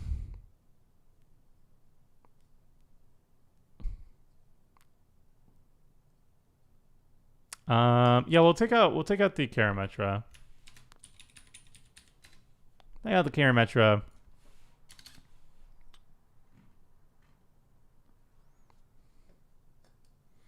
I think it's just a better deck if we can build up an army and Kamahl overrun. It's true. I mean, it would be a much better deck, but I just feel like I feel like Field of the Dead is so good that it kind of just like takes over whatever the deck is, you know? But I will add it here, and I'll add Elvish Reclaimer for more tutoring and Knight of the Reliquary. No shame being a basic bish. Yeah, that's true. Knight of the Kramer. Whoops. Knight of the Reliquary. All right, why Akroma? The people have voted for Akroma. What Akroma does is basically like it's another huge beater. It doesn't have haste by itself, but at the beginning of each upkeep or each combat, it can give our creatures big ol' +4/+4, I think, on each animated one. Honestly, it's not that that great. Akroma's not that great, but I think it's a good spot for Akroma. Like you don't really see a lot of Akroma showing up, and this is a good spot for her because the deck has so much ramp potential. We voted Akroma, yeah. That's a totally valid way of building too. It's like if we wanted a more powerful deck, we would just scrap Kamahl and Akroma together and we just build Tatyova, but that's not really the point here. This is kind of like building some sweet different types of brews. How about cutting Field and add Oracle of Moldaya? That way we stay away from the power level. We get actual value. I would prefer Field over Oracle. I mean, Oracle is also a really good card. If it was cheaper, we'd throw it in here for sure. But Field is kind of almost like a necessary evil, unfortunately. We're only at 86 cards though. I guess we'll keep going. Graveyard hate. Graveyard hate. Is there any land related graveyard hate? Would Odric be good? Maybe. Kind of weird to draw cards and get mana, but Sylvala Explorer return? Perhaps. Runic Armisar? Maybe. We have Scavenger Grounds already in the deck. Do we need more than Scavenger Grounds? That's the question. Sacrifice it. Exile all cards from all graveyards. Do we need more than Scavenger Grounds? Oh, we could add just more deserts, right? We can just add more deserts. And then we'll be fine. What are some good deserts? I think the cycling ones are good, right? It's suitable with crop rotation and Sylvan Scrying. Yeah. And it's suitable with the Knight of the Reliquary and the Elvish Reclaimer. So I think I'm okay. Or Yeah, it is. It is too durable with the reclaimer too. More deserts also makes our promise slightly upside. Yeah, desert of the true. What's the other one? Desert of the true, and there's another one. Desert of the indomitable. Indomitable. I don't really like endless sands. Not in this deck, at least. I mean, maybe. I mean, yeah, well, frick it. We'll just add in endless sands, too. Desert of the Ronas. What's Hepset Oasis? Hepset Oasis. Is that the one that's not good? I don't mean that. Hepset Oasis. Just gonna type in Oasis and find out what happens. Haship Oasis. No, this is not good. I like the cycling ones though. I'll throw in the cycling ones and I'll throw in endless sands. I think that would be enough. I think those are enough, honestly. Like Dudes of the Dead and stuff. Of the Dead. Yeah, no. I think these are good. These are good ones. I think 4 deserts is more than enough. Sheffet Dunes? Nah. I mean, it's better. It is better, but nah. I think 4 is enough, honestly. Yasharn hurt 6 to sack things and also give you 2 lands in hand. I love Yasharn. I guess this would have gone under interaction, but Yasharn, I don't even know his name. He's just like the hate bore. Yasharn the hate bore. I like Yasharn though. I'm only adding him now because I think we kind of skipped over his category, I guess. Sorry, Claw. I don't catch all the messages in chat. So 90 cards. We got the graveyard hate. We got the finishers basically in our command zone, right? But I think at this point we want to fill out the deck with tokens. We want to fill out the deck with tokens because I do want to add in camaraderie, and I want to cut out like Seer Sundial and like the worst of the thingies. And I think at this point I'm going to look at the landfall cards. So we're definitely adding Avenger of Zendikar, Obs. And we're just going to fill out with like some more big stuff that we can oof, not that. There you go. Avenger of Zendikar. I'm going to go just through over this keyword first, and then if there's anything that I missed, then I'll add those. Myria Angel is good, I suppose. I mean, it's on the weaker end. It's on the weaker end, but we'll throw it in. Myria Angel. Evolution Sage. No. Feldar Retreat is one of the best. So we're definitely throwing that in. Oh, I don't even know if my tabs anymore. Field of Dead we already got. Jaddy Offshoot, no. Kazandu Mammoth. Is this the place for Kazandu Mammoth? I don't think so. You know what? No. No, maybe. If there's any spot for Kazandu Mammoth, it's probably this one. Let's just throw that in. Colony Heart Ambush. Lotus Cobra Maha. Lotus Cobra's not that expensive anymore. Maybe we throw in Lotus Cobra. Listen, we'll definitely throw in Ma. Right, I don't know how to say the name, honestly. We got Nissa. I don't really care about these ones. Primeval Bounty, no. Prime Time, no. Rampaging Bailoffs, yes. Ooh. Yeah, we'll get to the animate lands real soon. I just want to get through these like token generators first. Retreat to Myria. That one's fine. I think the big thing is just having a lot of bodies on the table is good. Because that will make Toski good. That'll make camaraderie good. That will make our revelation good and stuff like that. And then I'll be less sad in terms of the card draw department. Scoot Swarm. So this is basically a Selesnya token deck that is also land based. I guess that's where we've fallen into. Which is not bad. I think that's kind of playing towards color combination strengths. Spore Minion's not great, but it does the job.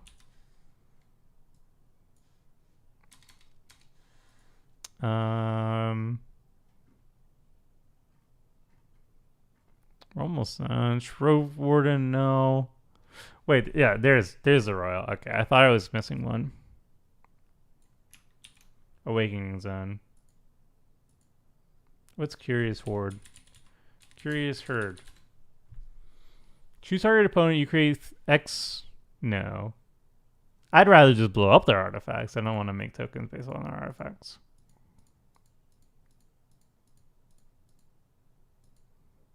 Okay. Okay. All right. It's terrible to play in Magic Arena. Always freezes. Exactly. This is what I want. All right. We've actually filled out the deck. I don't think I have Camaraderie in there yet. Aura Shards. How is it with Yasharn? 4/4 Barty getting you 2 lands. I love Yasharn. I feel like Yasharn just always gets value.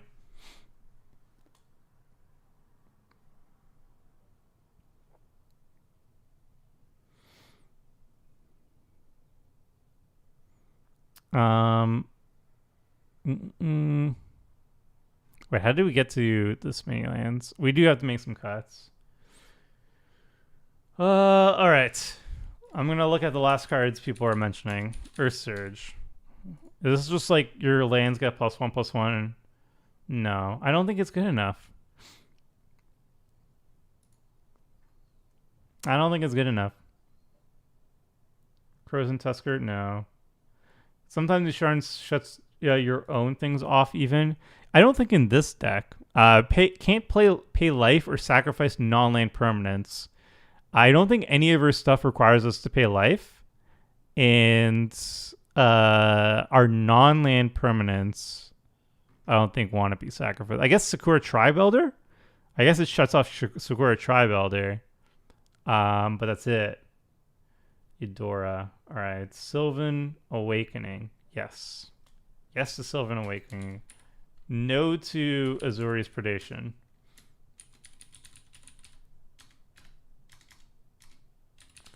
No to Tendershoot Dryad. It's too expensive. No to Blackblade Reforged. We don't need it.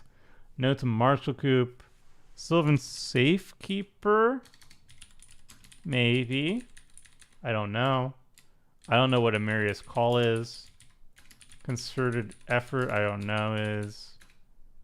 Marshall Coop, no. Archer Vesk is in the deck. Endless Atlas. Endless Atlas is good, actually. That's a good one. And I missed. Life and Limb is a no. Mending of Dominaria is a no. Aura Shard is very good, yes. But I don't know how expensive it is. Tendershoot Dryad, I'm going to show you how expensive it is, and that's why it's going to be a no.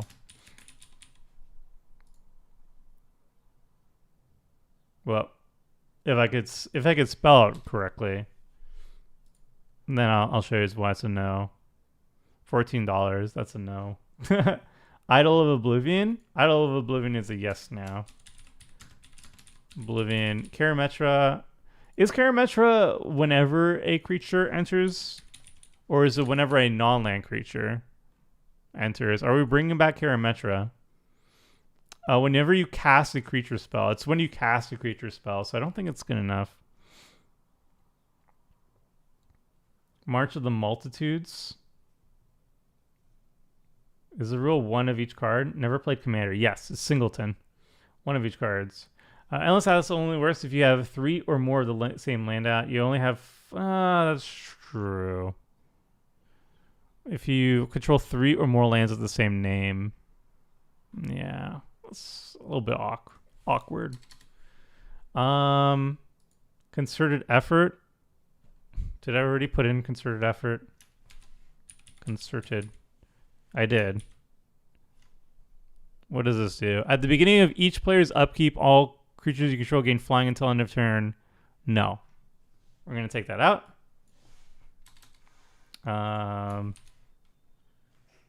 Amaria's Call. What does this do? Oh, it's this card. I guess. I don't like this card, but it's fine. Sylvan Awakening in the deck yet? Yes, it is. Sylvan Awakening. It's the backup. It's the backup to what's his face. Growing Ranks is a no. Meant Peril and Niches. Oh no, I think we're pretty good. How do I spell camaraderie? Camaraderie. There it is. All right, now it makes sense in the deck. It didn't make sense before we didn't have any creatures, but now we're basically a token deck, and now suddenly it makes a lot more sense. So in it goes. At this point we can start. At this point we're gonna make some cuts. We're gonna cut some 8 cards, and we're gonna bring the price down by 54 because it keeps going up. Sylvan Safekeeper. We're taking that one out. That's an easy cut. It protects Kamahl, which is good. I respect it, but it's also too expensive. Reclaimer's good. Lotus Cobra's fine. I guess we don't really need the Lotus Cobra. I mean, I say we don't need the Lotus Cobra, but Lotus Cobra is very good. Courser of Crufix, I feel like it's card advantage. It doesn't let us play additional lands or anything. Gains us some life. Is it worth $4? I guess we need to cut more expensive cards first, but Courser Crufix. We're going to cut that one. Night of the Reliquary is good. Nissa Vastwood Seer.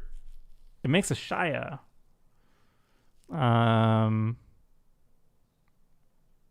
Toski. These are all fine. I think we take out the Tender Shoot because it's too expensive.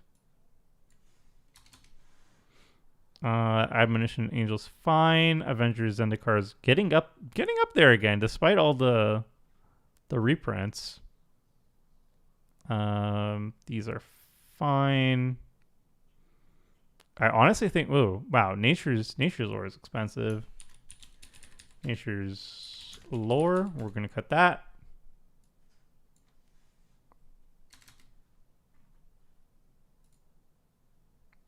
Why Mind's Eye? It was there when we were desperate for card draw, to be honest. Pier's Whim is good. Generous Good's good. Let's cut the...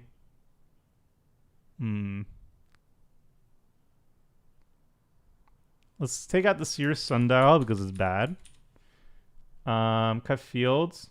Make it not a field deck. I mean... It would save a lot of money, but... Would be a much weaker deck without it.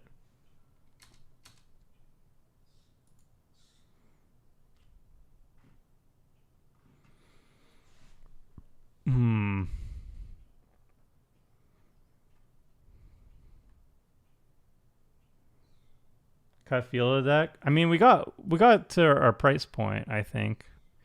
I think we need to cut some lands, actually. Not Field of the Dead, though. Maybe Emergent Zone? No, it's fine. Well, we do need to cut some lands. Windbrisk Kite's got a lot better. War Room is still good. Terrain Generator might be a little bit sus. Because we only have 4, 8... Well, we have 16 basics. Is that enough for Terrain Generator? Horn lets opponents draw 2, but we're going to draw way more off Horn. Agreed, I believe. Cavany Township is good. Gear Reach Sanitarium. I guess a little bit weaker, I guess. I like Terrain Generator a lot. I don't know how many lands you need in basic lands you need in the deck for it to be worth running though. There's 16, which is not low, but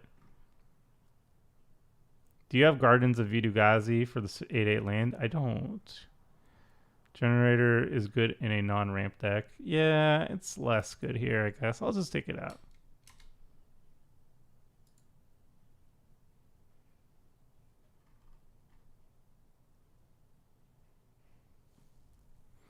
I guess we could take out Immersion Zone. I like flashing in, like... I like flashing in Kamahl or whatever, the end step before our turn. It can cast from the command zone, right? You may cast spell these turns as though they add flash. I think it's still pretty decent. We have 4 MDFCs. We had 39 lands. I think we want to cut one more land. We had swords. We had the swords at one point. Must have been cut. It's there. It is there.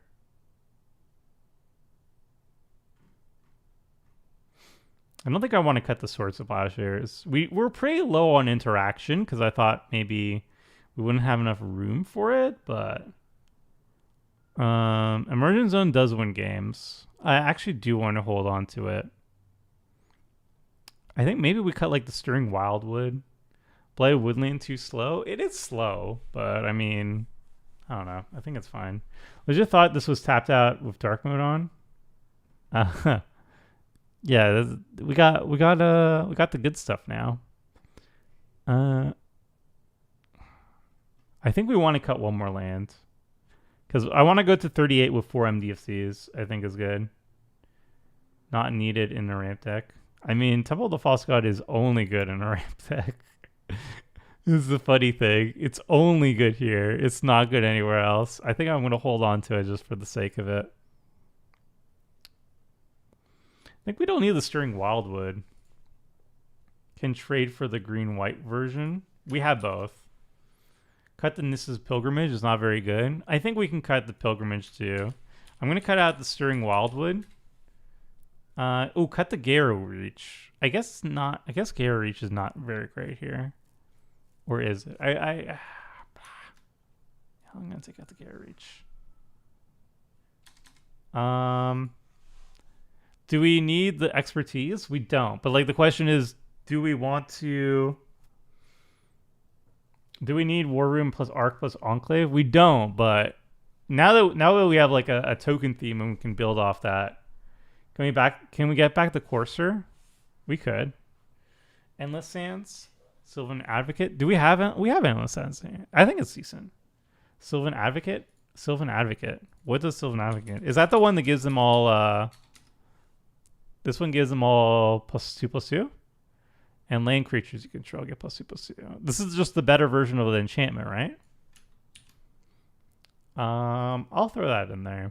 It's just a better version of the original Ravnica, right? By the way, why Akroma? People chose it. People liked it. Let's put it in there. Too many colorless lands? I don't think there's too many colorless lands.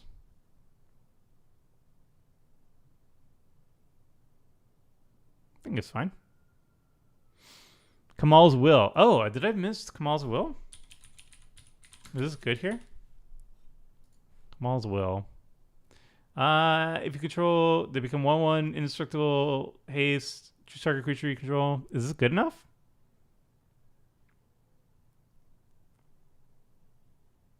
Riftstone Portal would fix color problems. We would have to still discard the Riftstone Portal though, or sacrifice it. I guess it does get better with a bunch of different things. Mirari's Wake. I think Mirari's Wake is expensive. Like, do people want me to go lower than $200? Do we want to go back to $150? You can cut the Mammoth. Mammoth's fine in this deck. Null Mage Shepherd. Yeah, Null Mage Shepherd's good.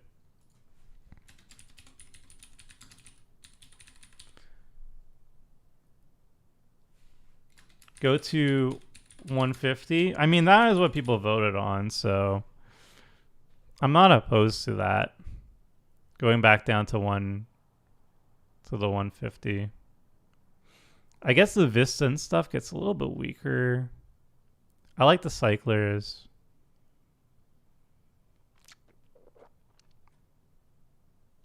We can take out the Temple of the False God.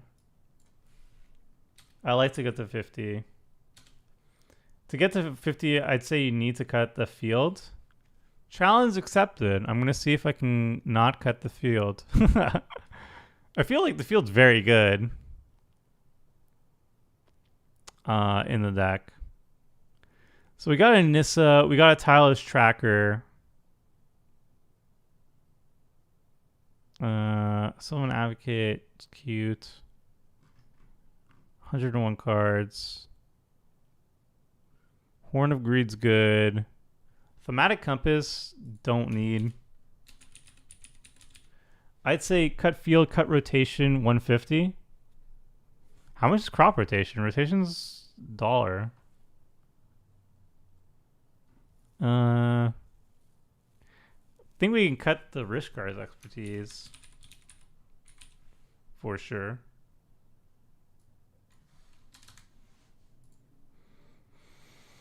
I think like the draw cards equal to power gets a lot weaker here. But I mean, Return of the Wild Speaker's cheap enough that we can keep it there. Amaria's Call, I just don't think we really need. Cut 3 visits, it's $4. Alligator Recovery is also kind of expensive.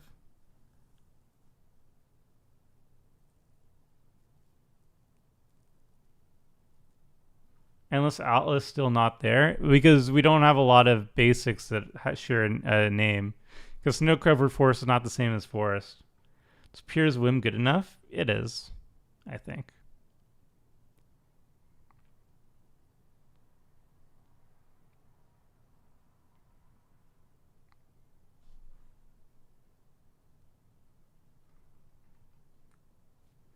I guess we could go 2-2. Whatley? I'm not sure about Whatley. Radiant Champion. Whenever a creature enters the battlefield, it is $8 though.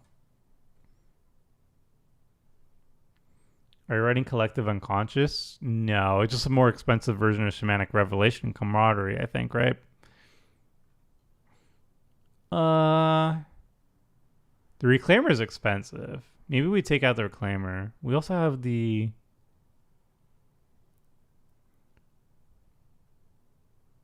No, I don't like the Heartwood Storyteller. We also have Knight of the Reliquary.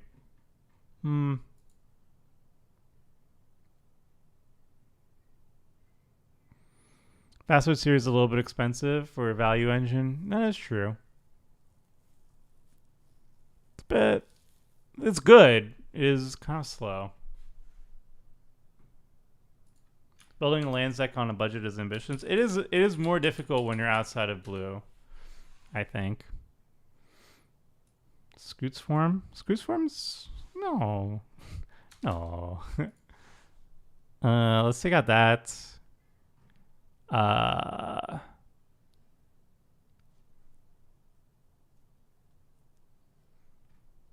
not a big fan of Amaria's Call, to be honest. Even in its best case scenario, I don't think it's worth.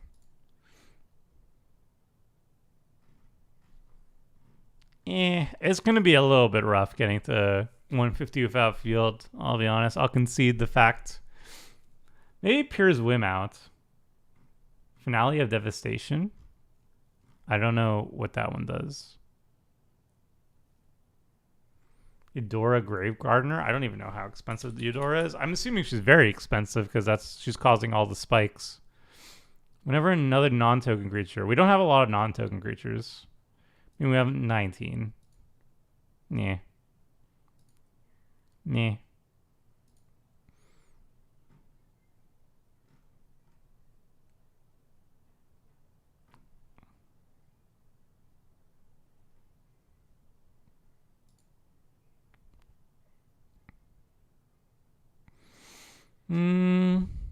I mean, we could cut like Tyler's tracker and then one more expensive card, and we're pretty much done. Tyler's tracker is very good, but we might be able to not run it and be fine. What budget are we aiming for? 150. Oh, Into the North's kind of expensive too. Did I have Search for Tomorrow on the deck? Yeah, I did. Maybe we put in like Migration Path instead of Into the North.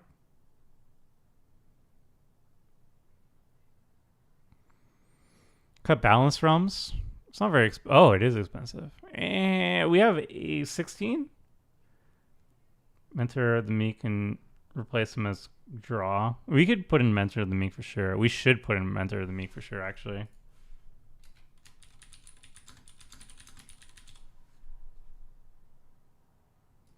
Horn of Greed doesn't count lane ramp? It does not? What? It doesn't? What? How is this? Why? What? How did I not know this until then? What? All right, Horn of the Greed's out. I thought it counted what? Oh, man. All right. This card was a lot worse than I thought it was. Wow, that is an easy cut. That's the easiest cut of my life. Rude Awakening.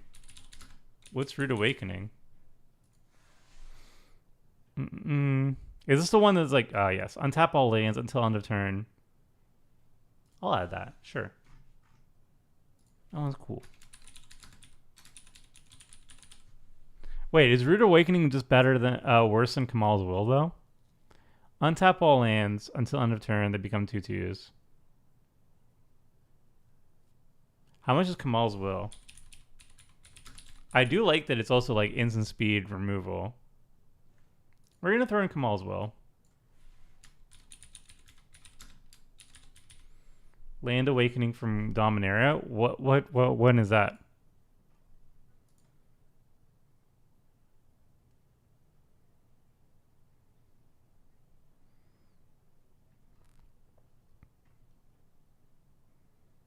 Kamahl's Will doesn't untap it, that's true. Man, I can't believe Horn of Greed doesn't work with ramp. Today I learned, seriously. Is Balanced Realms good enough if we have 16 basic lands? Or sorry, 8, 12, yeah, 16 basic lands. Is it not good enough?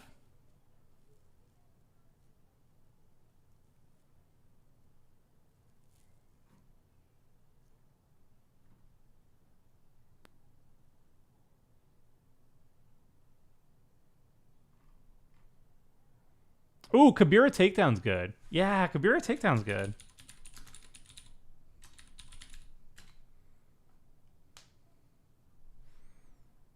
Beanstalk Giant is good too. Cosmos Elixir.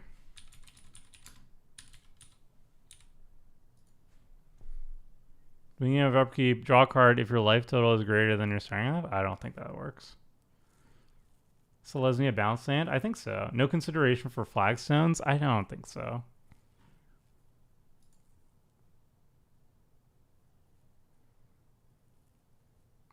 Joel. Oh, man. Joriel? Jolreal. Jolene. Jorail. Oh, man. That's a rough one to say. Discard 2 cards. All lands target players controls become 3/3 creatures until end of turn. That's pretty. That's hefty. That is a hefty amount. Did we add that? So just commandership, but maybe change Akroma. We're not changing Akroma. Not this late. Not this late. That ain't happening, Chief. I'm sorry. Life and Limb. Yeah. Should have heard Seth trying to pronounce Joel Rail. I tried too, because it was she had a new version. She has a new card. And I remember that was the hardest freaking thing in the world to say. Joel Rail. the Mwanvuli. It's even harder. Mwanvuli? Are you kidding me? Come on. Somebody at Wizards of the Coast is just laughing at people here. Awakening of Vidugazi. Awakening of Vidugazi. Put 9 +1/+1 counters. No.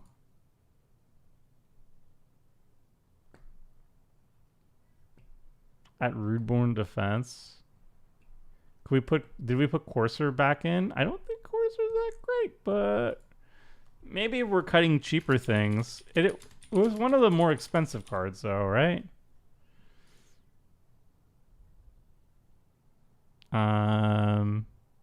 Courser the Crucifix. Yeah, it was one of the more expensive ones. I'm gonna take that back out. Terra Eternal.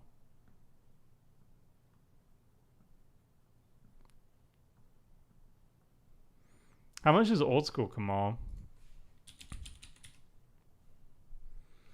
Old School Kamahl, how much are you? Fist of Kroza. Nope, too expensive. In any case, Rootborn Defense. 3 mana to hold up seems kind of sus. Ovenwald Hydra. Beatstalk Giant ramps, though. We want that for the ramp. Eudora belongs in the deck. Eudora is... We're trying to get the price down. Emergent Sequence. What was Emergent Sequence again? Didn't we have it?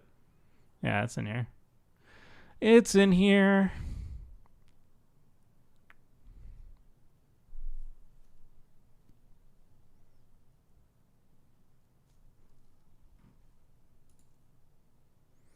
Yeah, 3 visits out for a cheaper alternative sounds about correct. And we can take out... We could probably take out Into the North for something else, yeah.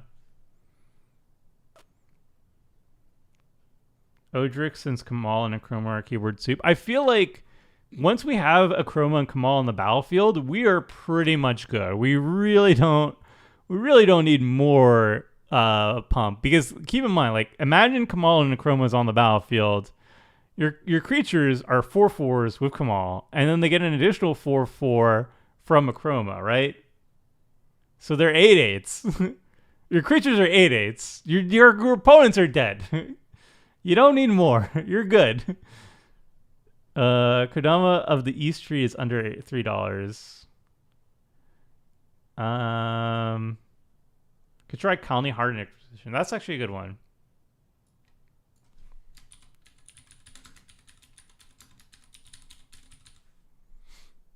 Harrow, maybe? Maybe.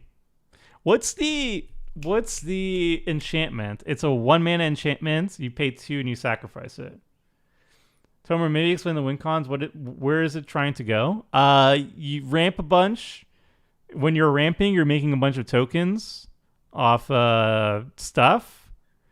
And then you cast Kamahl / Akroma and you attack with the tokens. And you're pretty much good. I think that's good. If we really want Veil of Summer, we could just run Autumn's Veil or something like that. That's fine. Oh, we still have Thematic Compass. I feel like we don't need Thematic Compass anymore. Search for Tomorrow's already in there. Harvest Season? Have you added Harvest Season? I have not. That's a good one. Instead of Into the North, we'll add Harvest Season. Assuming it's cheap. I don't even know if it's cheap. Just hoping it is.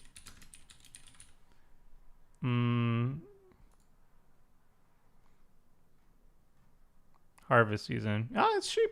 Hey, yo. Hey, we did it. Okay, defense, but not needed. Yeah, I'm thinking it's not needed. I hope it's not needed. Oh, no, I think we're kind of good here.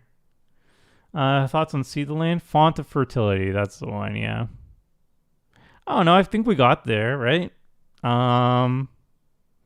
Do we need any more finishers? I kind of want Akroma's Will in here. Just because it's good. Till end of turn, creatures each turn. How much is Akroma's will?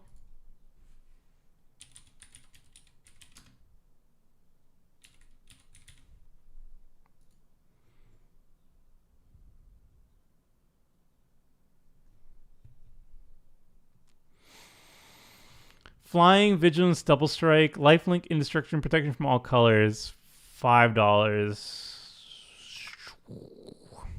It's a lot more expensive than Odric. Master Tactician, I believe it's the one. No, that's not the one. It's the other one. Lunarch Marshal.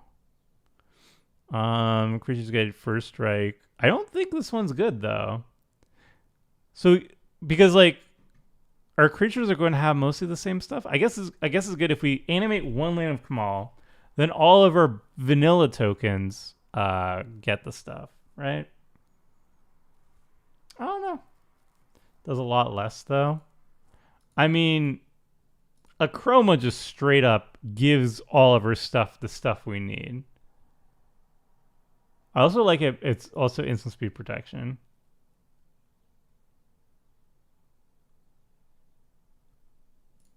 I like Akroma's will a lot. Can we squeeze it in? Can we just shove it in there? Maybe more than...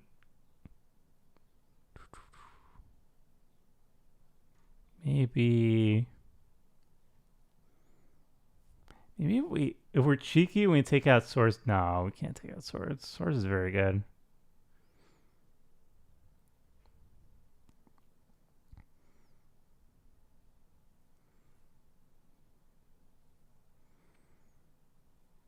Cut Reclaimer for Akroma's will. Please read Akroma again. Like, Akroma's will gives them all of these things.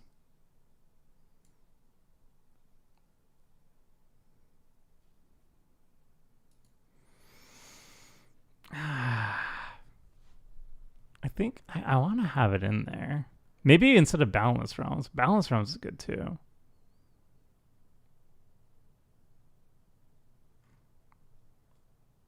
True Conviction instead. True Conviction's less interesting.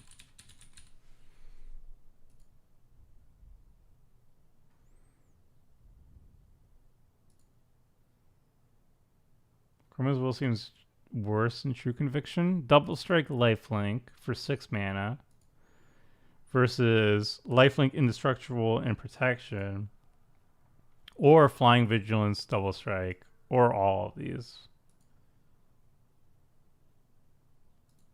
Yeah. Yeah, Akroma doesn't do much unless your creatures have the keywords already. So it does work with Odric. But then what do we take out? We take we can take out Sylvan Advocate for Odric Lunarch Marshal. I think that's a fair swap. Maybe we just do that. I forget the name of Odric again. Odric Lunarch Marshal. We can do that. Take out Sylvan Advocate for it.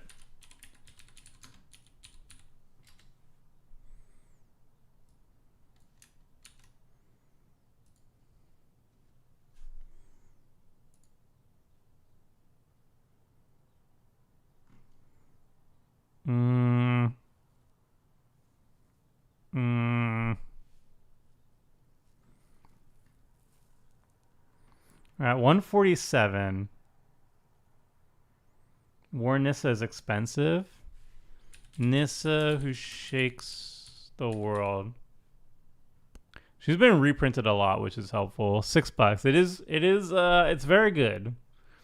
It is a very good card.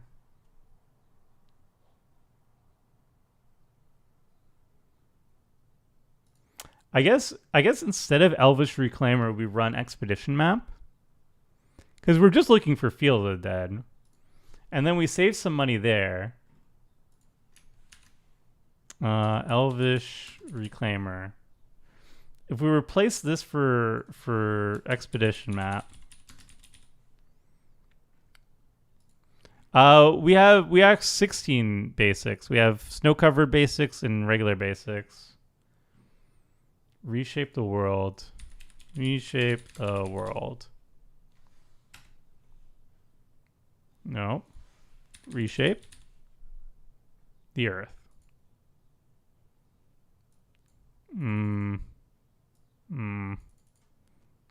It's good.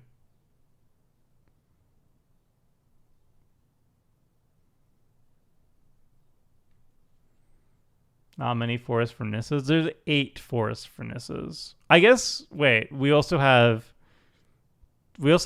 2 more basics or forests. We could take out Boundless Realms for the last one, for Akroma's Will, and then I think we're good. I can't imagine there's anything else here that we really want. Actually, Nissa's Pilgrimage is pretty bad, right? Only gets 2 forest cards. But if we have spell mastery, it's 3 forests.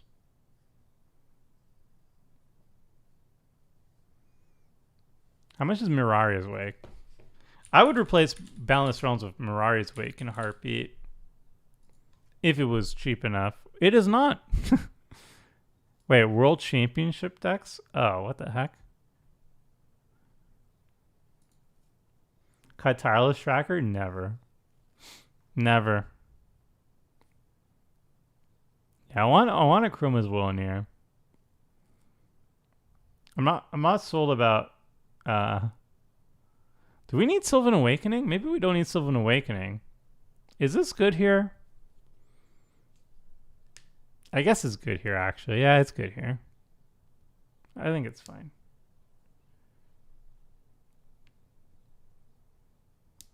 Oh, Zendikar Resurgent is cheap version of Mirari's Wake. Maybe we take out the Boundless Realms for Resurgent. I don't know. Or maybe it's not needed.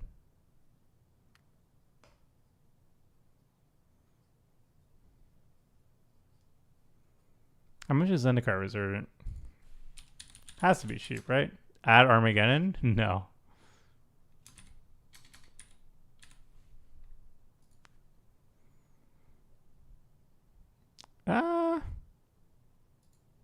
It's a bit expensive.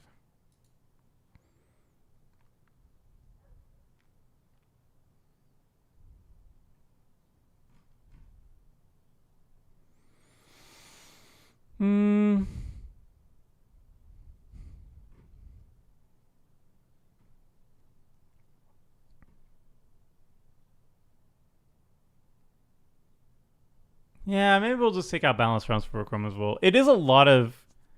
I mean, if we get like 10 lands off Balance Realm, it's already fantastic. Fantastic. Far Wanderings might be better than this. I don't think so. Not in this deck. This deck has a lot of spells.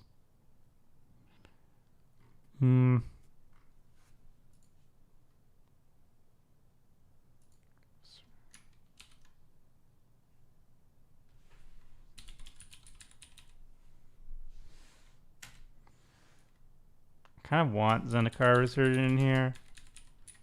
It is more card draw. That's the main thing, honestly. I just like drawing cards, all right. 146, and we still have enough to get in the thing that I want. I think maybe I take out Sylvan Awakening for Nissa's Pilgrimage for. I think Nissa's Pilgrimage is actually fine here. I'm also saying this isn't enough lands. We have too much basic land ramp to get 10 lands off Balance Realms, though. Yeah, I cut it. And I think we take out like Rite of Flourishing. We take out Rite of Flourishing for Akroma as well. And then I think we're good. I think this is it, folks. 150 and 43 cents. Ugh.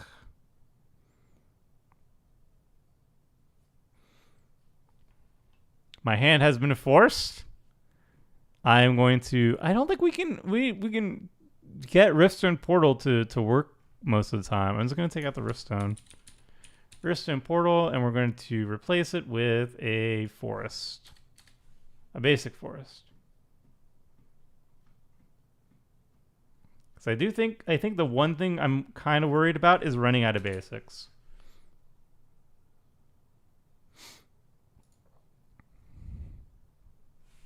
And I actually think I'm going to take out the Stirring Wildwood, not to hit a budget point, but I just think that more basics is good. All right.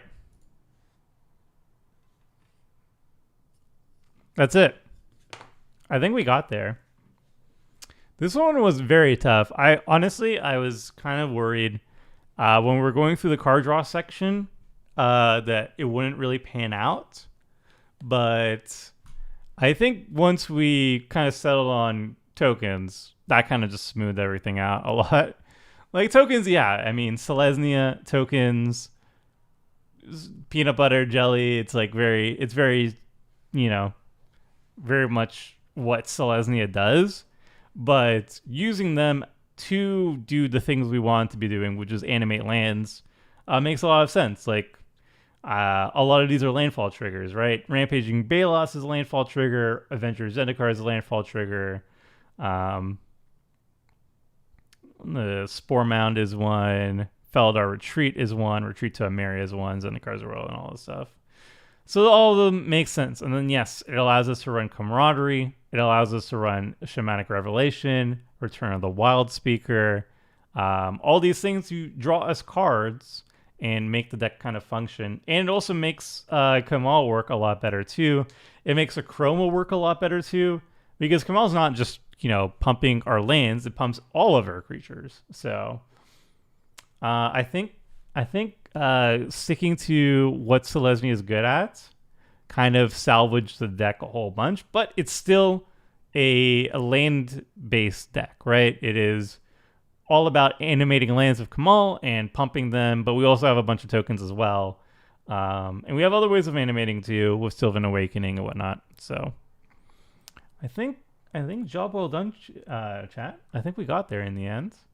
And we also got back to our $150 price point. I was kind of worried, and I made it $200, but turns out we didn't really need to do that. Tell me you have no idea how happy I am the Camaraderie is with. I'm glad, Saffron.